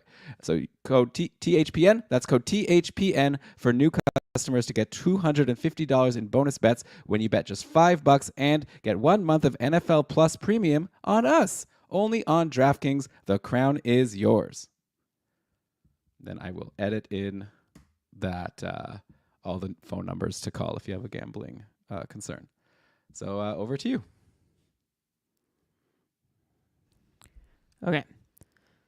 This show is sponsored by BetterHelp. Is there something that you've been wanting to do or learn about, or like a hobby that you want to pursue, but you just don't have the time, or you're feeling less curious or up for it than you wish you did? Well, this is a service. Than you wish you did. I'm going to start from there.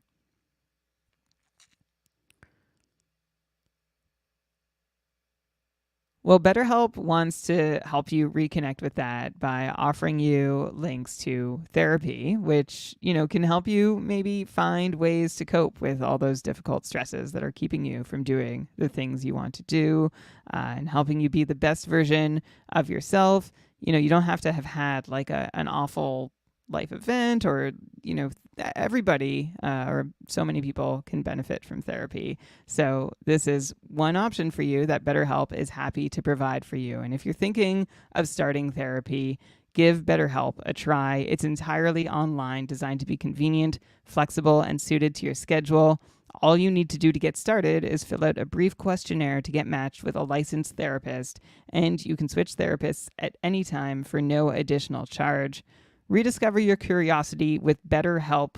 Visit betterhelp.com/THPN today to get 10% off your first month. That's BetterHelp, HELP.com/THPN. All right.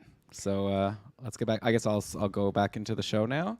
Let's do it. We have 20 people watching. So That's we a really lot need of to people. we need to not blow this. Jeez. Feel free to give your thoughts in the chat, by the Cripes. way. And we're happy to hear. Crikey. All right, because here's where it gets really dicey also. Gets interesting. All right. Hopefully the rest has been interesting. Okay. And we're back, Brian. So we've gone through 5 tiers of defensemen based on cupful scoring. Let's hear what you think in terms of the rest of the defensemen, starting with tier 6. And I guess now we've set the stage to have a discussion at the end of like, does Shea Theodore belong with those guys or the other guys?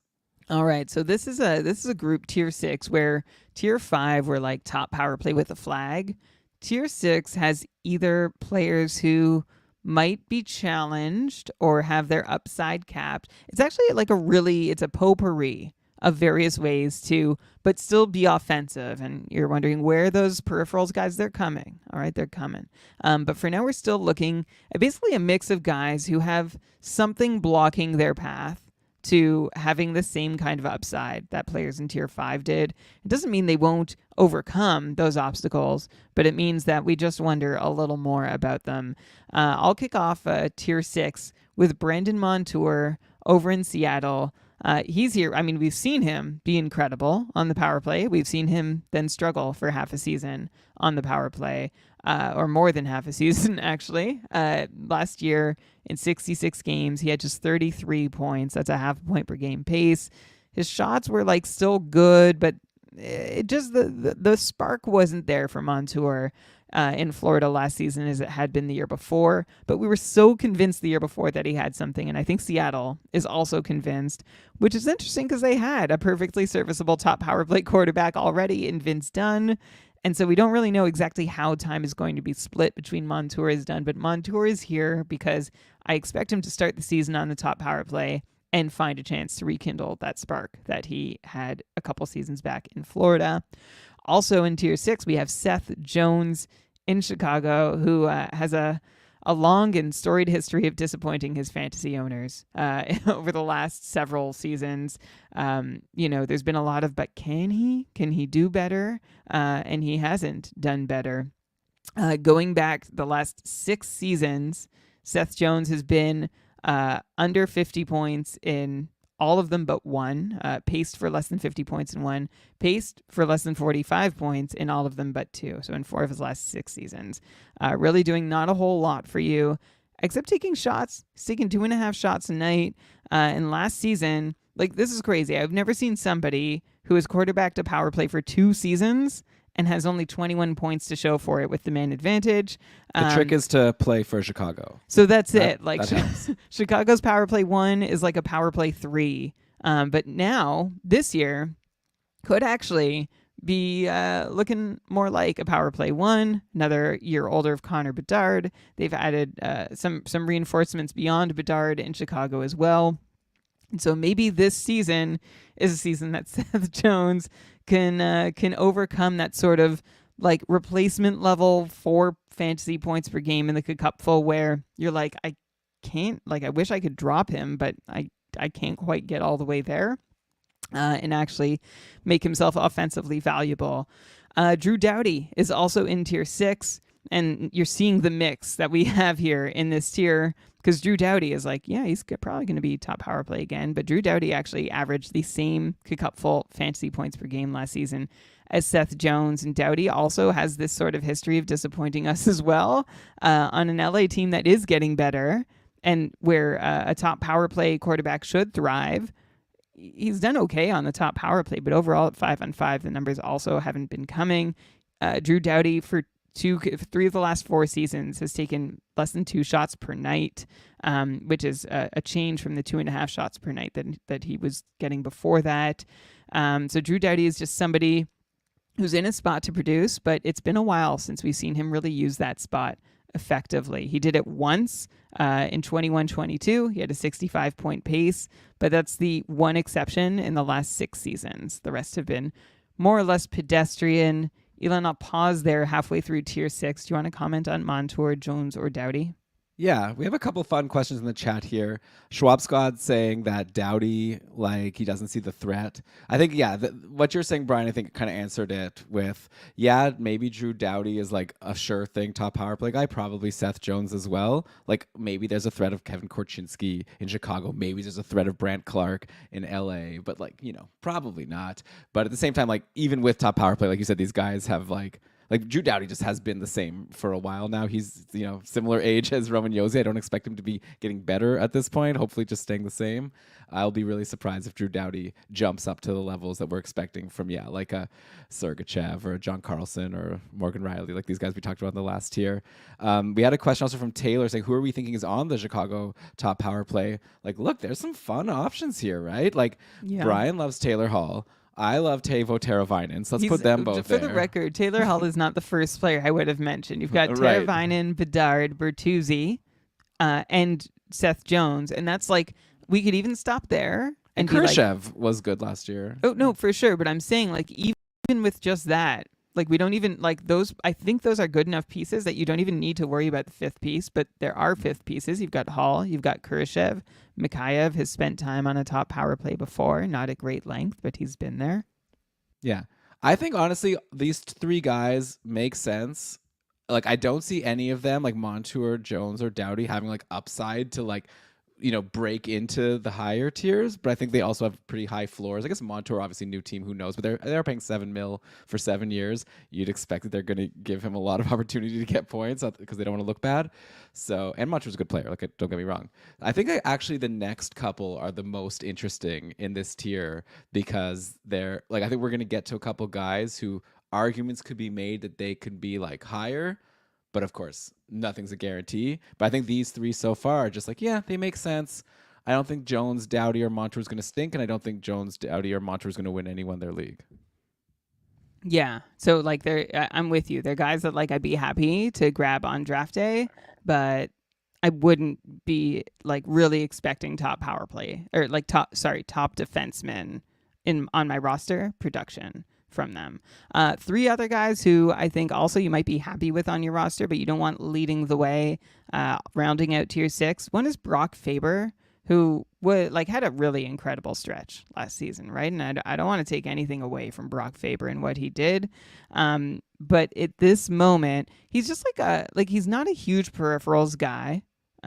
He blocks like a bit, like maybe a couple blocks per game, but he doesn't even take a couple shots per game. He doesn't throw hits.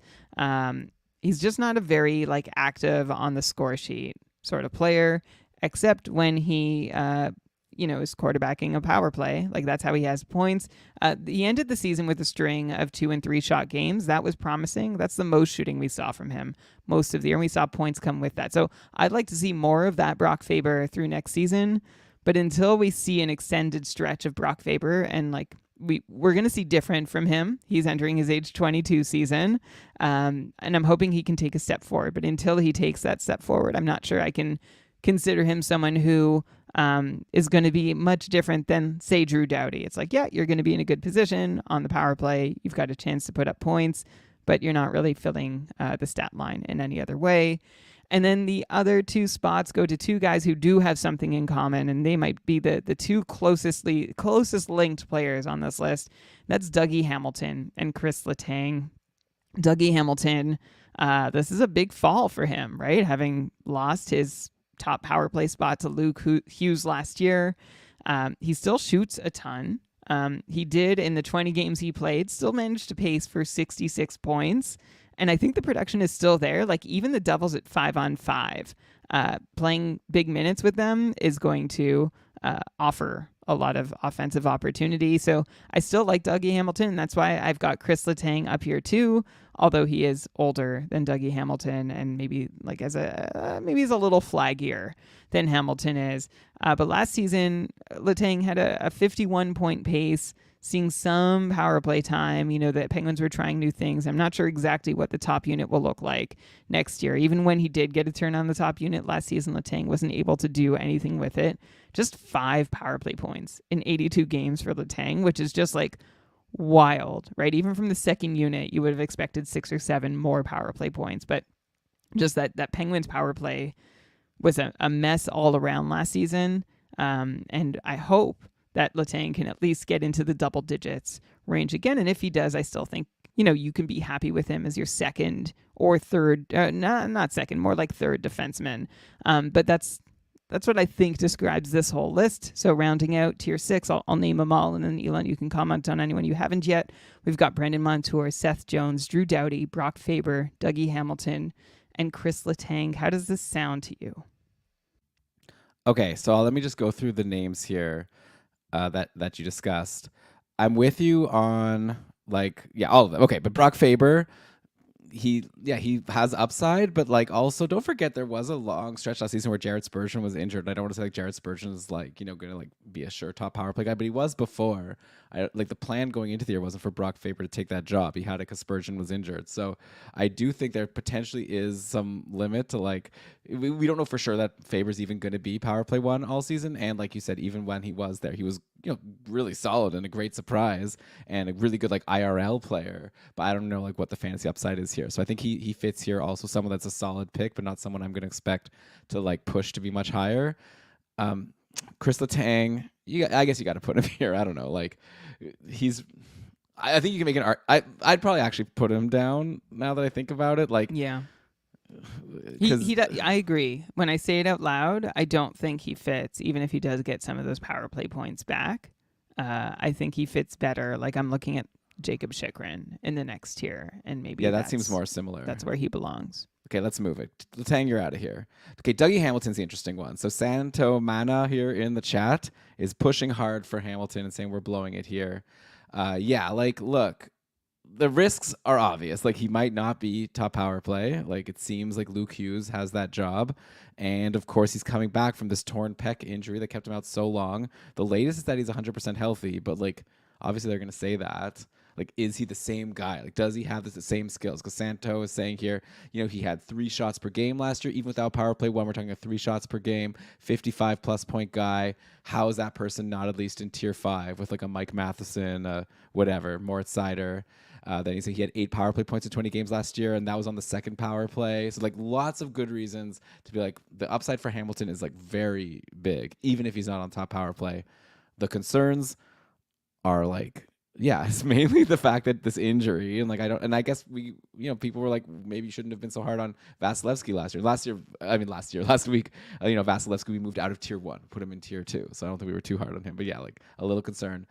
But yeah, like I mean, if Hamilton's 100%, we also have Simon Nemec in the system that's going to like take some ice time. So I'm trying to think of like reasons why like I like to be concerned about Hamilton. But I do agree that of these like 5 guys, Montour, Jones, Doughty, Faber, and Hamilton, for our format in Cupful, Hamilton definitely has the upside that the others don't have to be in the next tier with like Shea well maybe we'll move Shea Theodore, but like Riley, Karlsson, Seider, McAvoy, Matheson, but it depends how worried you want to be. Like I wanted to move Thatcher Demko down in the goalie tiers. We ended up just calling him tier 3I.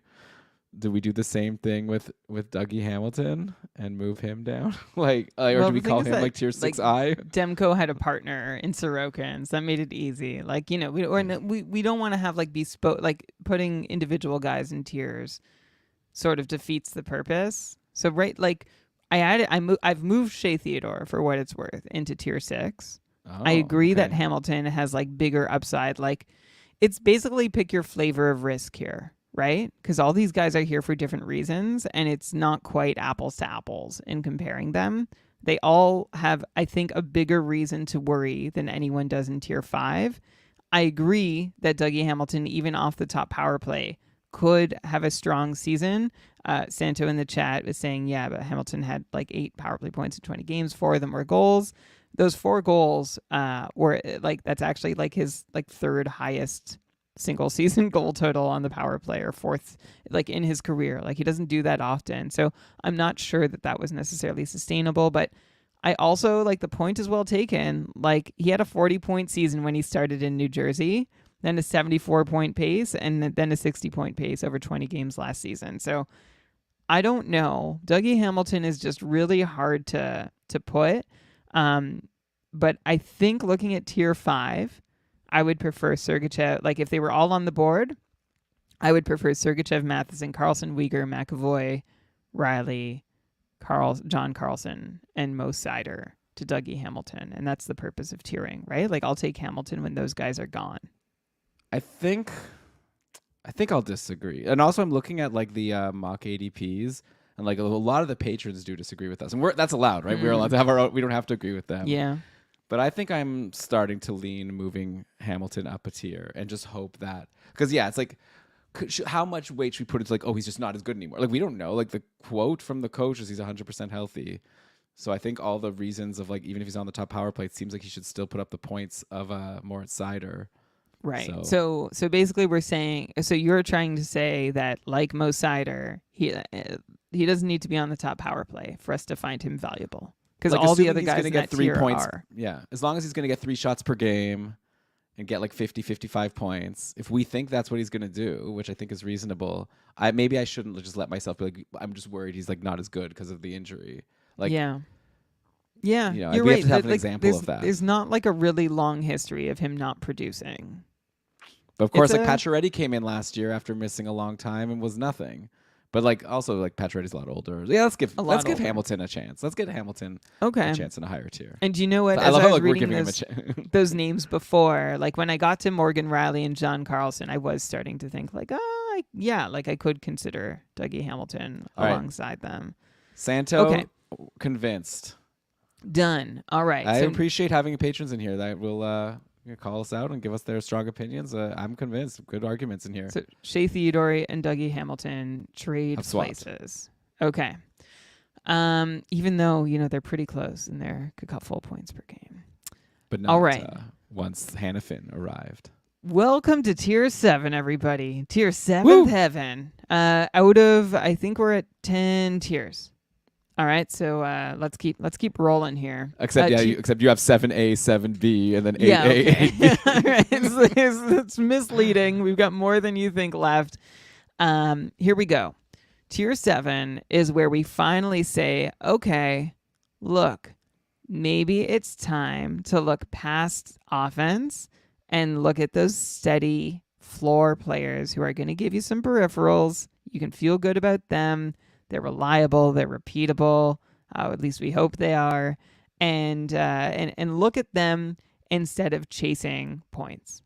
Because now that we're through tier 6, there's a lot of guys who we just aren't sure how much we can count on them. There's a couple guys that I'm not sure whether they fit. So I've divided tier 7 into 7A and 7B. 7A are guys like whose floors are like mid, but like they have higher upside because they could end up on the top power play. And then there's 7B who are guys who like we're not going to expect offense from. Like we're going to expect like 30 points, maybe. You know what, Brian? I'm going to say right now, Mhm. I'm like just looking at these names. I think that these are different tiers. Like I think this should be 7 and 8. Okay. Like if we're gonna like talk about Colton Parayko, in the same tier as like Jacob Chikrin, like I don't know. We could discuss when we get there, but I'm just gonna throw that out there to start. That I kind of think this group in 7A, I like it as like tier 7, and the next one I like is tier 8. But we can discuss it more as we go. Okay. Well, I think for me, when I look at these tiers, I'm seeing about a couple points per game.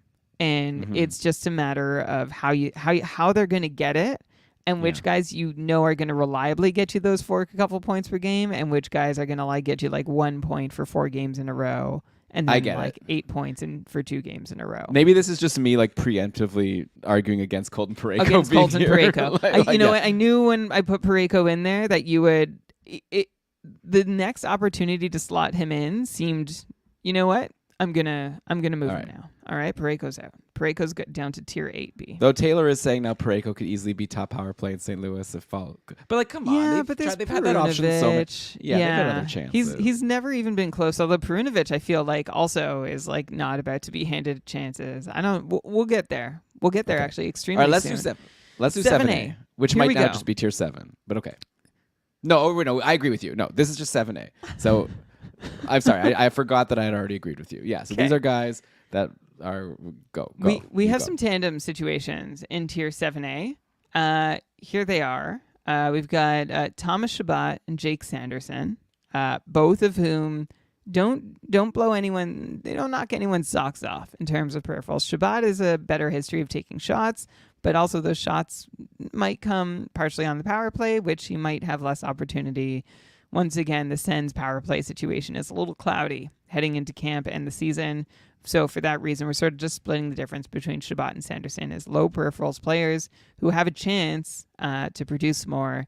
I'd say Chabot, we've sort of given up on as being like an elite power play producer. Sanderson, I don't know he's got it in him either, but I'd at least love to see if he can get a chance.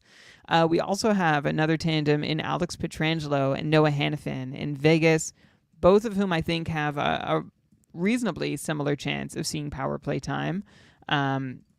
They both have a very similar track record in terms of putting up peripherals that are rewarding and reasonable. Pietrangelo's track record is a little better, but Hannafin, is sort of got a bit of a new life in Vegas, and we're not sure exactly what to expect from him.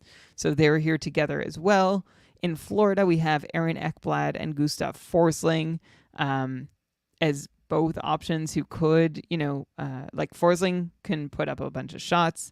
Ekblad can actually, he can't do a whole lot. He's really just here because he doesn't really have that floor that most other guys here have. But the upside is enough for me to include him in this tier. We also have Jacob Chikrin in Washington, who we're hoping that he can do what he did in Ottawa, which is without top power play time. He still had 2.5 shots per game, had a reasonable amount of blocks, and about a half a point per game pace. So we'd love to see that continue from him. Chris Letang, we've already covered. Rasmus Andersson is also here as someone who might be able to challenge for the top power play in Calgary, although, Elon, I know you're skeptical on that. He does block a lot, too, and shoots a decent amount. Thomas Harley in Dallas. We talked about him potentially also getting an opportunity. Now we're at the point in our tiering where we're seeing the flip side of a lot of the situations we've already covered. Vince Dunn in Seattle is also in this tier. He's been great. Yeah. What? Sorry, What were you going to say? No, I thought I was muted. Okay. He's been great. He has been more reliable than I would have given him credit for. 2 straight seasons of basically a 65-point pace, even with very mediocre power play production, despite having the sort of the upper hand in power play minutes in Seattle. But we don't know if that's going to continue with Brandon Montour in the picture. And if it doesn't, prior to coming to Seattle, Vince Dunn really didn't do anything much of consequence. The offensive upside was always there. Glad we've seen it, but now I'm not sure he'll have a chance to show it anymore. Justin Falk. I guess I'm naming the whole tier here, Elon, and then you'll pick out what's interesting. Justin Falk, also in tier 7A, suddenly looks like he could be the power play quarterback in St. Louis.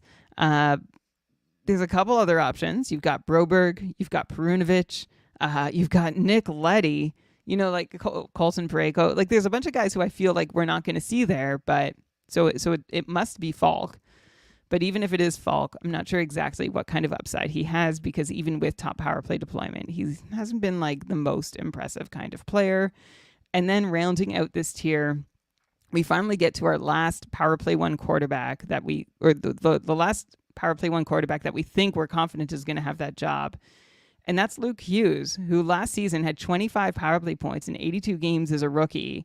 But in the cupful, he was barely rosterable, even with that, because he does so little of anything else. There was also a really long stretch where he didn't do anything at all on the power play even. So he had some nice runs, but on the whole, if he repeats last season, Luke Hughes, for all his power play production, is barely rosterable. So we're looking for a step forward from him, and that's what you're looking for if you're drafting him amongst this tier of players. Elon, there it is. There's the whole freaking tier. There's 11 guys there. Thoughts? Yeah, I like it. I'm going to start with Luke Hughes right away. This is another one where I think you got to look at what stretch of the season we're looking at. Luke Hughes ended super strong, right? 16 points in his final 21 games. That's a 60-plus point pace. This is a guy who's in his age 20 season, right? In his first full, he's a rookie, and he was given the top power play. It's going to take some time to adjust. So that I'm going to forgive.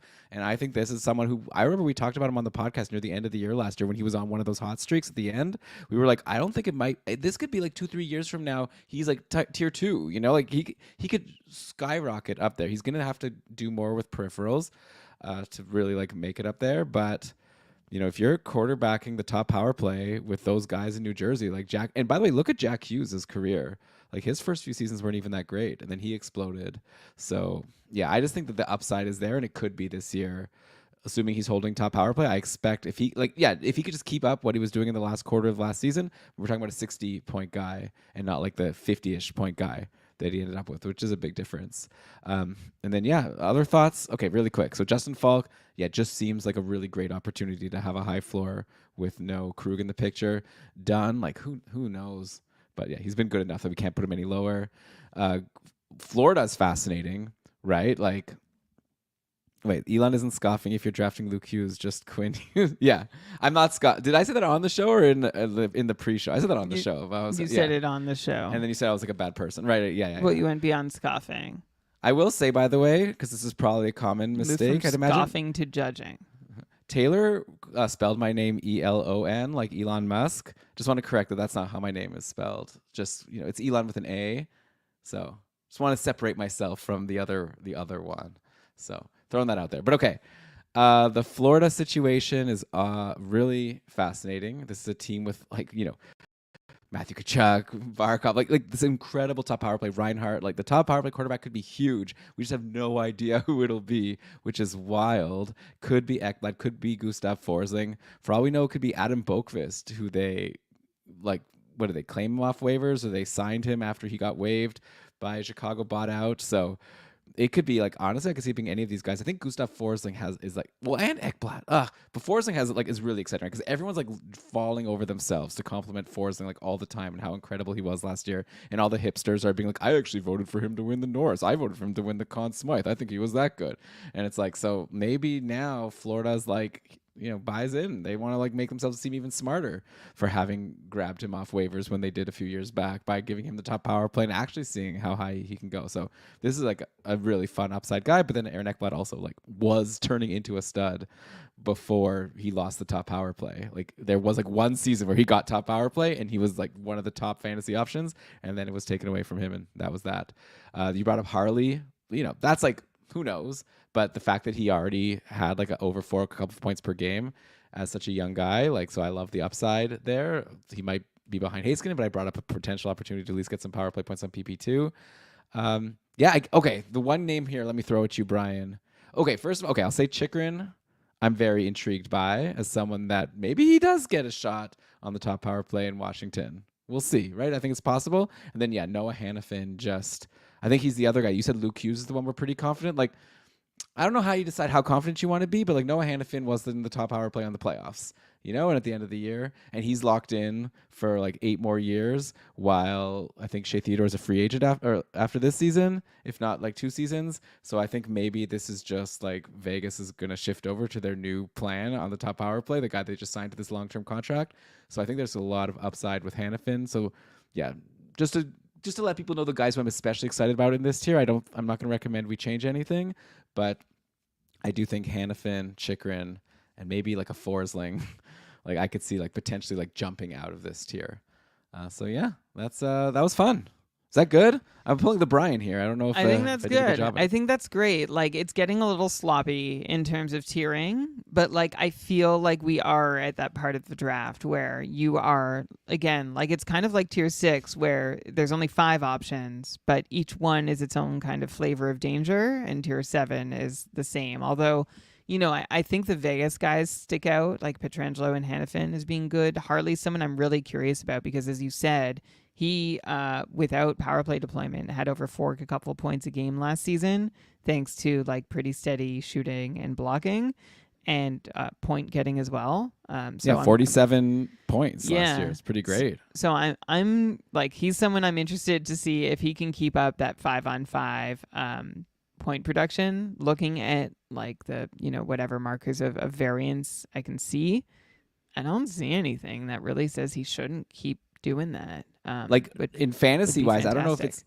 I don't know if like they're similar as players, but fantasy wise, I think Thomas Harley could be like a Devon Taves, right? Just like not on the top power play, but still getting a ton of points because the team is just really good, and he's right. Good. The difference is that, well, I like that comparison a lot because Harley. I was going to say the difference is that Harley doesn't. Harley might have more offense in him, which we've seen from Taves before, but not since. So that's why I guess they're separate, and maybe one day Harley will join Devon Taves in tier 7B. Here we go. These are guys with solid floors who are going to give you about as much on average, or did last year give you as many fantasy points on average per game as the guys in 7A, but without like crazy fluctuations or variance. That's Devon Taves, Brady Shea, Jacob Trouba, Darnell Nurse, and we've added somebody to the group here, and that's Jake Wallman, thinking that maybe Jake Wallman has more to give in a bigger role now that he's with the San Jose Sharks. We've seen bursts of Wallman before. Really, there was a short time where burst is actually a really strong word for what we've seen from Jake Wallman, but I just wonder with assuming he can play another 3 to 5 minutes a night, there was a stretch where he was on my roster, I think in each of the last 2 seasons, where his peripherals alone made him worth rostering. And it didn't matter if the points came or not. There was one time where I was lucky enough to get a string from him. But I wonder if in San Jose he can rack up some peripherals. He can continue playing a big role on the penalty kill. And maybe, I don't know, Elon. I don't know who's going to quarterback the top power play unit. I don't know that Jake Wallman, has the bona fides to do it even. If he's even, really worth considering. But he's there. And I'm hoping that there's enough minutes played, and I was influenced. I'm going to be honest, I was influenced by some projections I saw to pop him in here with this group and take a bit of a swing because it's a boring group, it's a boring tier. So I thought, why not spice it up with some Jake Wallman alongside Nurse Trubush, Brady Shea, and Devon Taves.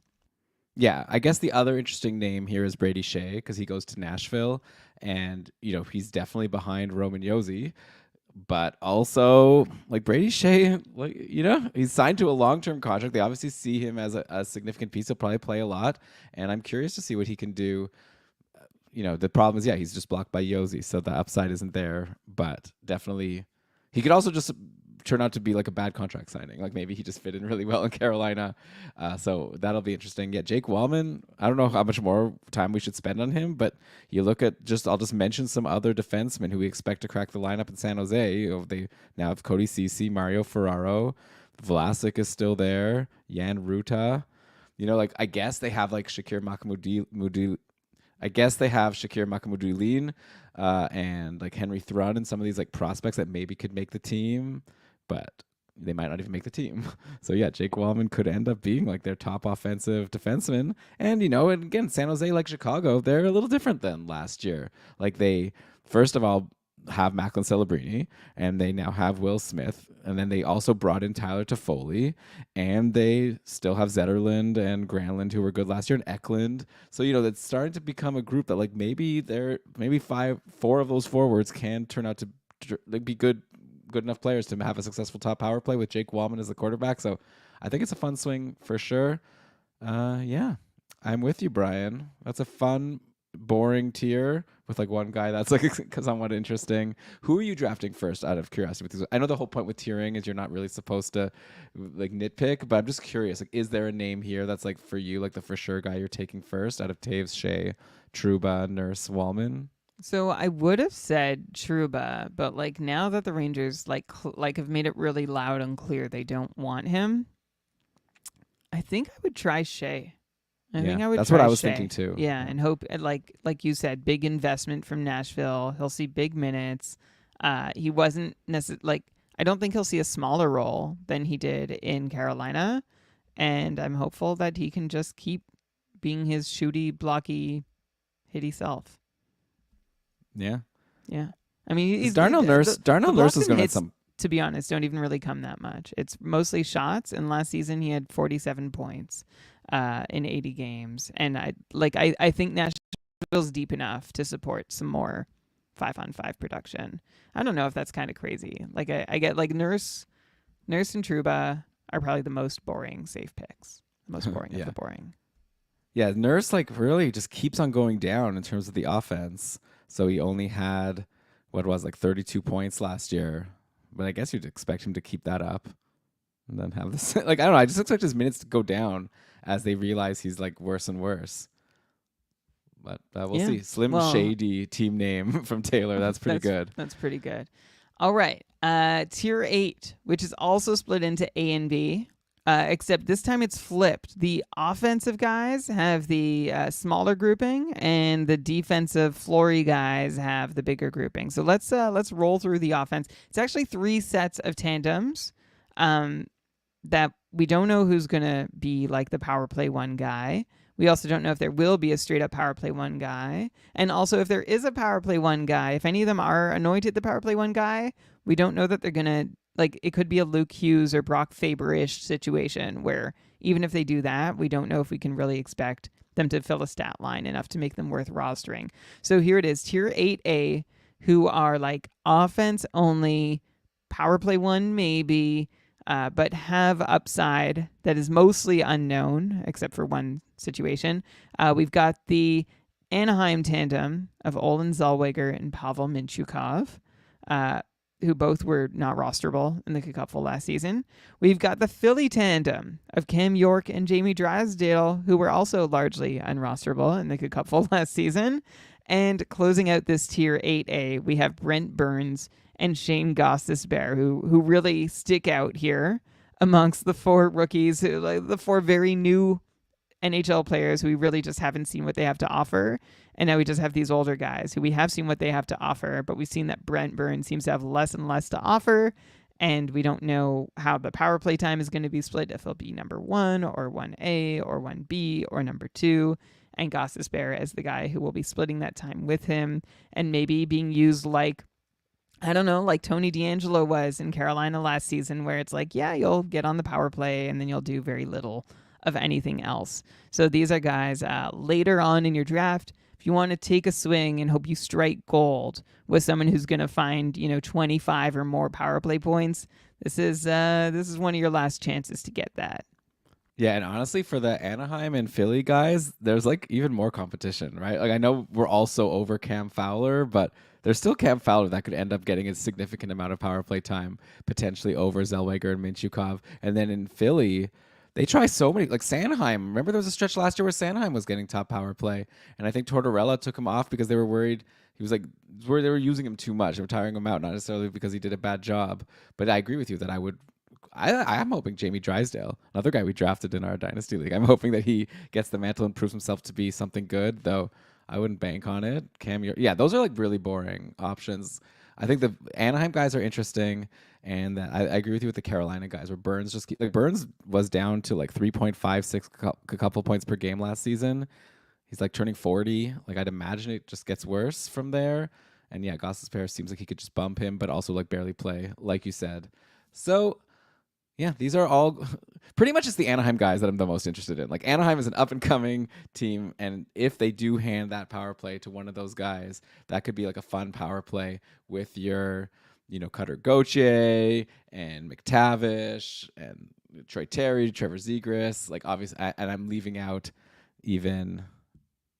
Edit point. Leaving out even. Frank Vetrano, who was like one of their best power play guys last year. So I think that Anaheim, there's a lot of upside there, but yeah, it's just questionable with 3 guys that I could see all taking turns getting power play time. Pretty boring tier of guys that I don't even know if I want to draft at all. No, very boring. This is like a late round swing if you feel like you want to try. But, I could see anyone drafting these guys and dropping them within 2 weeks, maybe with the exception of Brent Burns. If you don't see immediate results, Cam Fowler, the reason we're over him is because even on the top power play, he hasn't done much. And Shams is mentioning in the chat on the 32 Thoughts podcast, Fowler is being like potentially moved, but I'm not sure. Like, I wonder if he went to St. Louis, right? Like, would that be a good landing spot for him to run? I don't know. So, for now, he remains further below in a tier that we'll get to soon. All right, tier 8B is the companion to tier 7B. This is a bunch of guys with like fine floors, nothing to write home about, but this is basically what I've considered the last group of guys who you might find do enough peripherally. You're not going to expect any offense from them and limited upside, but they'll do enough night in, night out to be like your bottom defenseman, and not so, like they're the type of guy you might want to stream in if you like are looking for a stream, but ideally you just have them on your roster. They might not stick on the whole season, but anyway, this is the last group of guys that could, I think, conceivably stay on your roster all season just because of their peripheral contributions. They are Travis Sanheim, who I'm not even sure about to start off. Colton Parayko, who got bumped down from tier 7B after Elon, expressed his disgust. Sean Jersey, Philip Hronik, Neil Pionk, Jacob Slavin, Sean Walker, Matt Roy, Radko Gudas, Matthias Ekholm, Caden Gooley, and Jared Spurgeon. Jared Spurgeon is like an interesting one in here because he's either going to be worth holding or not. Like, these guys might like fluctuate into being worth it or like into being rosterable and not. Jared Spurgeon, I think we just need to wait to see how things shake out over the first week or two in Minnesota, and then we'll know. My hunch is that he's not going to be worth holding on to, but we'll at least give him a spot here because there is still a potential for him to find his way to power play or some offensive production. Yeah, I don't really have anyone here. Like Philip Hronik at the start of last season was really incredible and was looking like a steal of drafts, and then by the end of the season was really not good at all. Like, so it's, you do wonder if he has the upside to be like, who did we have in tier 7? Like Devon Taves. Like I could see, Brady Shea. Maybe like Hronik could be. I'm looking at this tier of seeing, is there anyone here who I think has like upside to be worth swinging for because they could do more. I guess like Sean Dursey still like I don't think I've heard anyone definitively say that Sergachev is running top power play. So there, but I think he will. But like maybe Dursey, at least definitely don't just ignore Dursey and pay attention in camp and see what Utah does. Yeah, aside from those guys, obviously Gudas has his value in certain leagues. But yeah, no one else here is jumping out to me. So I think I'm pretty much with you. I think if anything, it's the next tier has a couple of guys where I feel like I would move them up. This is too like, but okay, I'll let you get to them and then we can make those arguments. Yeah, I don't really have any comments here on tier 8B, as I guess makes sense as we're getting to the more boring fantasy options here. All right. Yeah. Well, we're only left with 2 tiers here. Well, 2.5 tiers. There's like a half tier at the end. Silly. But we have 2 tiers left. This is tier 9. And yeah, this might be a group that I'd want ahead of the group we just mentioned, because the group I just mentioned is fairly replaceable. This group in tier 9, it's like if they get a chance, like they could really show up on our radars and be rosterable. Like this is the sort of player who, like, if they go off, if this is their year, you've got one chance to hold them and then enjoy them, and you'll kick yourself if you miss them. So, Elon, I'm already looking at them and wondering if, I'd rather them than the list of like 14 ant guys that we just mentioned. But they are tier 9. If they get a chance to break out, can they? And that's Brandt Clarke in LA, Owen Power and Bo Byram in Buffalo, Lane Hudson in Montreal, and Hampus Lindholm just for kicks in Boston. Yeah. You had me. You had what's the saying? You had me in the first half. Yeah, no, 4. I think so. You know what? The thing that those 4 have in common is, like, even if they don't break out, there's a chance they're still rosterable. Like, in not the worst case, I am going to move Lindholm down to the next tier. So there you go. You can move Lindholm up with Jared Spurgeon. I think that's fine. Yeah, with the boring group. Yeah, okay, yeah. That's a good. But I think the thing that Brandt Clarke, Owen Power, Bowen Byram, Lane Hudson have in common is they're all like 22 or less, and so they're all expected to. You look at all these prospect lists, and they're all like ranked pretty high in like a Scott Wheeler or Corey Pronman or whatever list. So I think like Lane Hudson obviously is the one and Brandt Clarke are like rookies, and so like I wouldn't expect too much right from their first season. But of course, we also haven't seen them disappoint us yet that much. But yeah, I think Owen Power and Bowen Byram, like both of these guys have like super high pedigrees. It's just a matter of what's the situation in Buffalo. But yeah, I would move all 4 of those to be with like the Zellweger and Mintyukov. Like I don't see a reason really to not have that. Cam York, especially maybe even Zellweger and Mintyukov, like I said, are like the most exciting of that group. But you also have Cam York and Jamie Drysdale. Like I'm okay. Like I think I'd put Clarke, Power, Byram, and Hudson with that group of like the tier 8A. That's what jumps out to me. What do you think, Brian? Yeah, I think with them, it seems for them, the route to power play 1 is like a lot harder. Like in tier 8A, right. Zellweger, Mintyukov, York, Drysdale, Burns, Gostisbehere, like at least 3 of those 6 guys are going to be on the top power play at some point. For tier 9, I could say that none of these 4 guys might really get a meaningful taste. That's fair, but of course, it's not like goalie. It's not like Schmorgoli's board where it's like if they're not a starter, like there's no value. Like there's a lot of hockey played like not on the power play, and I think there's still some like fun upside from guys who are not on the top power play. So, Bowen Byram had his stretches in Colorado where he was really good, even not there. But I don't care that strongly. But I just feel like you're this late in the draft, you're taking swings anyways. Like I would be excited to give one of those 4 a try and see, and then with the plan that you might drop them. But I think that's the same way I feel about Jamie Drysdale. Like I don't see a reason why like, oh no, I definitely want to draft Jamie Drysdale before I draft Bowen Byram. I could really see that going either way. Like to me, that's a coin flip. Okay. Interesting. Maybe like I'm open to reconsidering. For me, it's not like I would prefer Drysdale to Byram, but yeah. These are 4 guys who we expect to be higher, like in a couple years. It's just a matter of we're just projecting just for next year. They're waiting for their chance, and in the meantime, like Power and Byram are like pretty useless fantasy wise without meaningful like offensive production. So we need to see them find their route to that. Yeah, and Hudson, it would be a fun story, of course. He could beat the Luke Hughes. We'll see. Could beat the Luke Hughes. Tier 10. This is okay. This is like basically the end. I want to end with these guys. So I'm gonna go to our last here. If you're in a hits league, Couple doesn't have a huge value on hits, but the top hitters from last season, going by hits per 60, if they played at least 500 minutes at 5-on-5.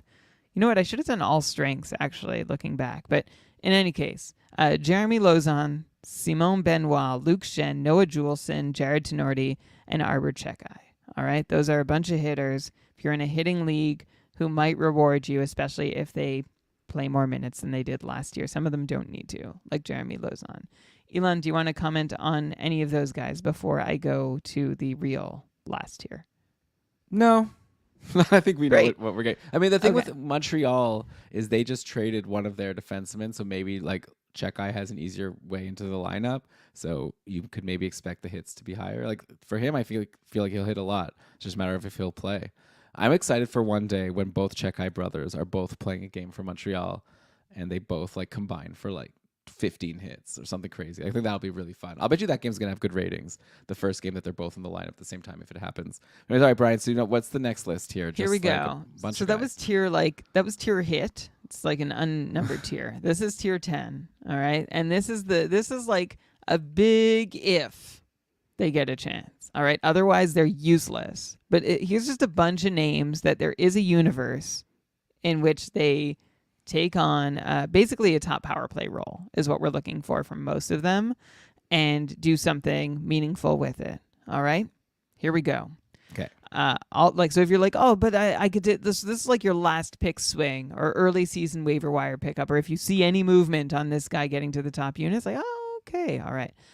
So we're priming the pump here with those names. Here they are. In Toronto, we've got two. We talked about Morgan Riley being like, is he going to be the guy? So Oliver Ekman-Larsson and Timothy Liljegren are the alternative options. In Detroit, we've noted they don't have a power play quarterback. That's apparent. Eric Gustafsson could be that guy. We mentioned him. Henry Thrun in San Jose also could be a power play guy. Philip Broberg in St. Louis. Simon Edvinsson also in We should Detroit. have talked about him, Broberg, when we were talking about all these random guys that could like take the power play. Like, why not give Broberg a shot? Do you think So Broberg belongs up with Zellweger, Minchukov, or like Clark Power? At least, I'll put him with Clark Power Byram. They're paying him $4 million. Like, why not give him a shot? Yeah. Okay. You know what? For me, it's just a little more known that he's not generally helpful unless he turns his he's going in the wrong direction and needs to turn it around. The other guys don't. Well, but sure, he's barely gotten a shot. He's never played like more than 12 minutes a game. Completely fair. Simon Edvinsson, I should have mentioned alongside Eric Gustafsson. Simon Nemec in New Jersey. If they don't want to go Hughes, they don't want to go Hamilton. They've got Nemec. Kevin Korchinski could be an option as a Seth Jones replacement if they're still trying to kickstart that power play in Chicago. Scott Perunovich in St. Louis. David Jiricek in Columbus. Adam Boqvist, Elon's 5-star lock for a great in Florida. Did I say that? I don't know. You're really high. You really think? Not really high. I think that they might give him a chance. He's been of him, Ekblad, and Forsling, who's played the most power play one time in the past 3 seasons. Right. It might actually be. Well, the Boqvist. trouble with that is it probably has been Boqvist, but he's done absolutely nothing with it ever. Sure. He is 24 years old though. He just turned 24. So we'll see. Also, a problem with him is he can't play defense, so it's hard to get in the roster. But that's why he was waived. We already talked about Cam Fowler. I'm going to mention Tony DeAngelo. If he does get signed, maybe. It's a big maybe. These are big ifs, right? Kalen Addison is doing a PTO or something in Ottawa. We mentioned how Ottawa doesn't really have a surefire power play quarterback. I don't know. I don't expect anything to come of this. And Elon, I'm going to ask you to explain Ivan Provorov and Keandre Miller being included in Tier 10.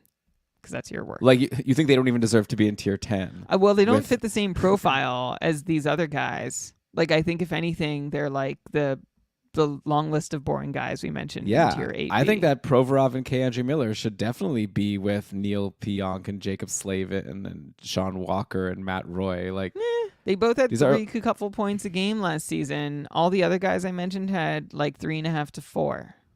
I mean, K. Miller's still young. I think that there's still more upside there. I know a lot of people like him. Provorov, look, like, I don't know. There was a time when he was like considered pretty valuable in fantasy, and he's still only 27. I'm not sure exactly what happened. Clearly, his last year in Philly didn't go well, and now this first year in Columbus only averaged like we had 32 points in 82 games, which like isn't terrible, but like his shots are way down. He used to be like over 2 shots per game, like just back like 3 seasons ago. Then all of a sudden these past 2 years, like, is your theory that Provorov like just has lost it and it's gone forever, or do you think that he was overperforming before? Like, how did he go from being this like solid 40-ish point, like over 2 shots per game, like really great for blocks? Like, he just had like this like really awesome floor. Then these past 2 seasons have been total disasters, like in terms of the shots. And I don't want to say total disasters, but like it's been a lot worse.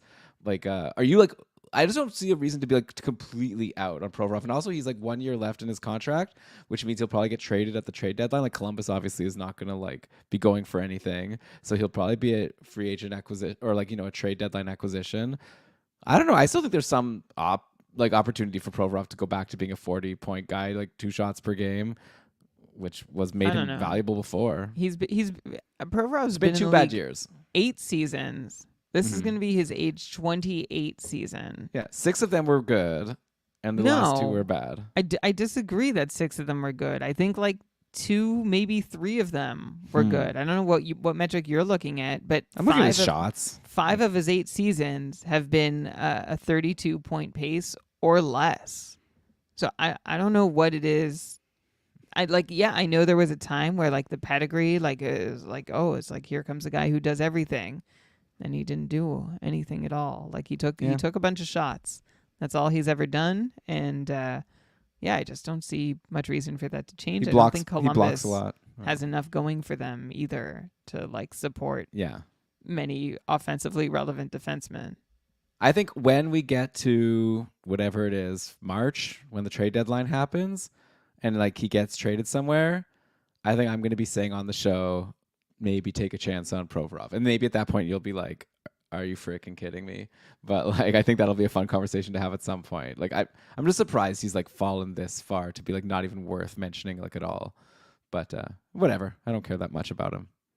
So aside from that, what was your question even to me? Like, just like, is there anyone in tier 10 also that? Oh no, you didn't even let me comment on it.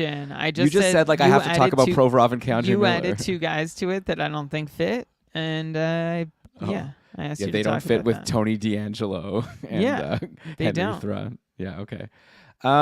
Okay, well, I like some guy. I'll say the guys on your list that make me the most like kind of like interested in potentially taking a shot on are Perunovich, just because I think we'll have to watch training camp and see what St. Louis does. Maybe it's Broberg, maybe it's Perunovich, like who gets a shot on the power play.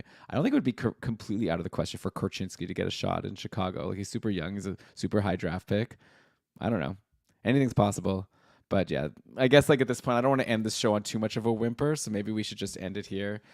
I know some people like Alex Vlasic. He's not even in that tier. I know he's like purely like defense, but if you're in like a categories league, I think he can be a really solid like peripherals guy. We'll see how his role grows in Chicago. But okay, I think I'm good, Brian, to all right. wrap this up here. I'm gonna recap the tiers. Are you ready? Ooh, yeah.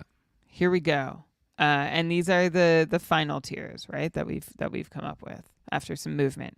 Tier 1, Cale Makar stands alone. Tier 2, Roman Josi, Evan Bouchard, Rasmus Dahlin. Once they go, you can move to Tier 3 for Adam Fox, Quinn Hughes, and Noah Dobson. Tier 4 is Victor Hedman, Josh Morrissey, Zach Werenski, Miro Heiskanen. Tier 5 is Sergachev, Matheson, Erik Karlsson, Uyghur, McAvoy, Morgan Riley, John Carlson, Mo Sider, and Dougie Hamilton. Tier 6 is Brandon Montour, Seth Jones, Drew Doughty, Brock Faber, Shea Theodore. The offensive side of Tier 7, that's 7A, that's Shabbat, Sanderson, Chychrun, Letang, Pietrangelo, Hannafin, Anderson, Harley, Thomas Harley. I guess, do we know him just by Harley yet? Aaron Ekblad, Gustav Forsling, Vince Dunn, Justin Falk, and Luke Hughes. The peripheral side of Tier 7, 7B, Devon Taves, Brady Shea, Jacob Trouba, Darnell Nurse, and Jake Wallman. The offensive side of Tier 8, 8A for upside, Olin Zellweger, Pavel Minchukov, Cam York, Jamie Drysdale, Brent Burns, Shane Gostisbehere. 8B, got your nice floors, like not so nice. but they'll do. Travis Sanheim, Colton Pareko, Sean Dursey, Ronick, Pionk, Slavin, Walker, Matt Roy, Radko Gudas, Ekholm, Caden Gooley, Jared Spurgeon, and Hampus Lindholm. Tier 9, these are guys, if they get a chance, you might, like, they could do something if you get them at the right time. Brant Clark, Owen Powerbone, Byram Lane Hudson, and Philip Broberg. Yeah, okay, we'll leave him there. But tier 10, big ifs are Ekman Larson, Liljegren, Eric Gustafsson, Simon Edvinsson, Henry Thrun, Simon Nemec, Kevin Korchinski, Scott Perunovich, David Jiricek, Adam Boqvist, Tony DeAngelo, Cam Fowler, Kalen Addison, Ivan Provorov, and Keandre Miller. And then the hits tier, Lozon, Simon Benoit, Luke Shen, Noah Juleson, Jared Tenorti, and Arbor Chekai. There it is. There it is. We did it. Charcuter-D. I'd put Provorov and Keandre Miller with Jared Spurgeon and Hampus Lindholm. I'll just say that if you I would don't not like them in the tier 10. No, All right. I don't like them there. You know what? Just at delete all. them from the spreadsheet. I don't even want them. I would love that. Fine. Get them out of here. These are terrible players. Provorov and Keandre Miller, guys, we're going to play 22 minutes a night probably next season and get 30 points each. Just not even worth discussing. So, great job, Brian. I don't want to let that overshadow. Yes, but I don't want to let that overshadow the rest of this, which is you've done an amazing job.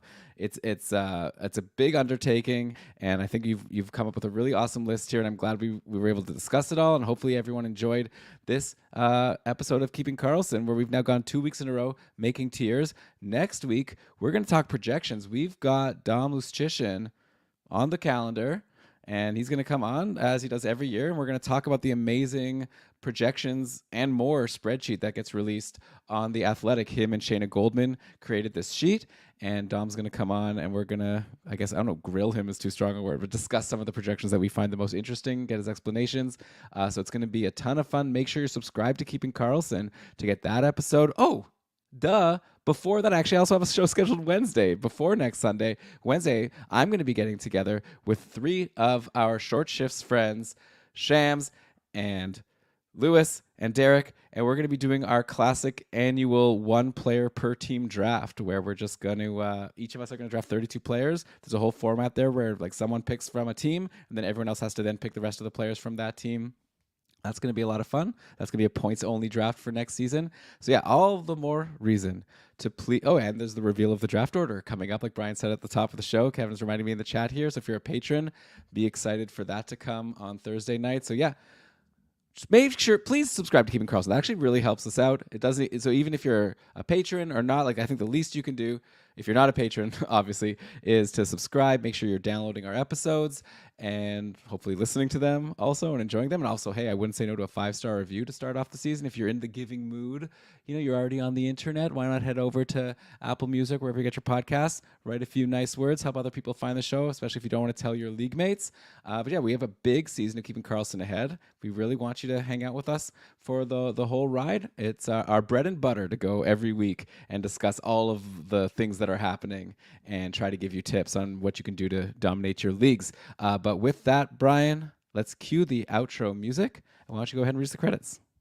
All right. This episode of the Keeping Karlsson Fantasy Hockey Podcast was presented by Dauber Hockey and powered by our patrons, including our super supporters. Thank you to them who have supported us at a tier that gets their name in the credits for their contributions and literally making sure we keep do this.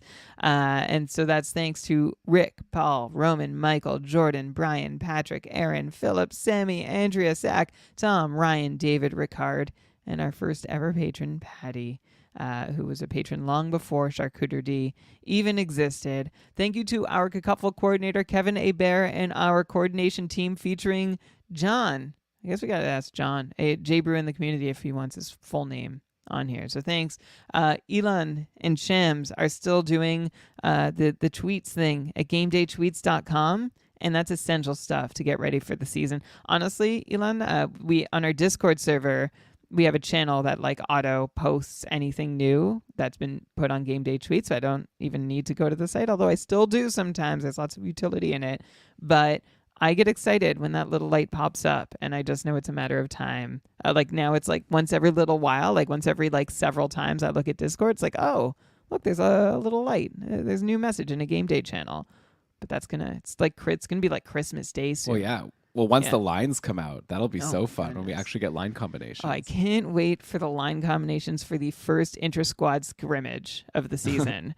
Logo art from BrandonWeeb.com. Outro music by Pat Roach. This episode was researched with help from Dauber Hockey, Frozen Tools, Dauber Prospects, Natural Stat Trick, Evolving Hockey, Puckpedia, The Athletic. Oh, shout out to the Athletics sheet by Dom and Shayna, which it was a bit of a, I sort of made my tiers, saw how it compared with what they'd done, rethought a couple, made some adjustments, but appreciated having another resource open with me, along with all the other amazing fancy resources out there. But that was sort of the one that I peaked at the most for this. HockeyGoalies.org, Hockey Reference, Hockey Viz, Hockey Database, Elite Prospects. And that's it. And you, Elon. Thank you. You're welcome. Thank you, Brian. And once again, thanks to the listeners. Thanks to the patrons. Looking forward to talking to you a couple times over the next week, like I said. And while we wait for more content, while we wait for our Cacupful draft orders to be announced, while we wait for the NHL preseason to start, any suggestions, Brian, of how we can spend this anticipated time? Yeah, this is a great time to pull someone into a fantasy hockey pool that might not have otherwise been invited or had the chance. Maybe they'll beat you badly and you have no idea they will, or maybe they've never thought of it, but invite them in and do what you can to make sure that fantasy hockey is for everyone. Cool. Thanks everyone for watching. It's really cool that you all came. So many. Yeah. All right, well, talk to you later. Brian, you want to hang out for a sec? Yeah, let's hang out for a sec to figure out the rest. Get everything uploaded. Yeah. All right, Yeah. bye. Thanks, Kevin.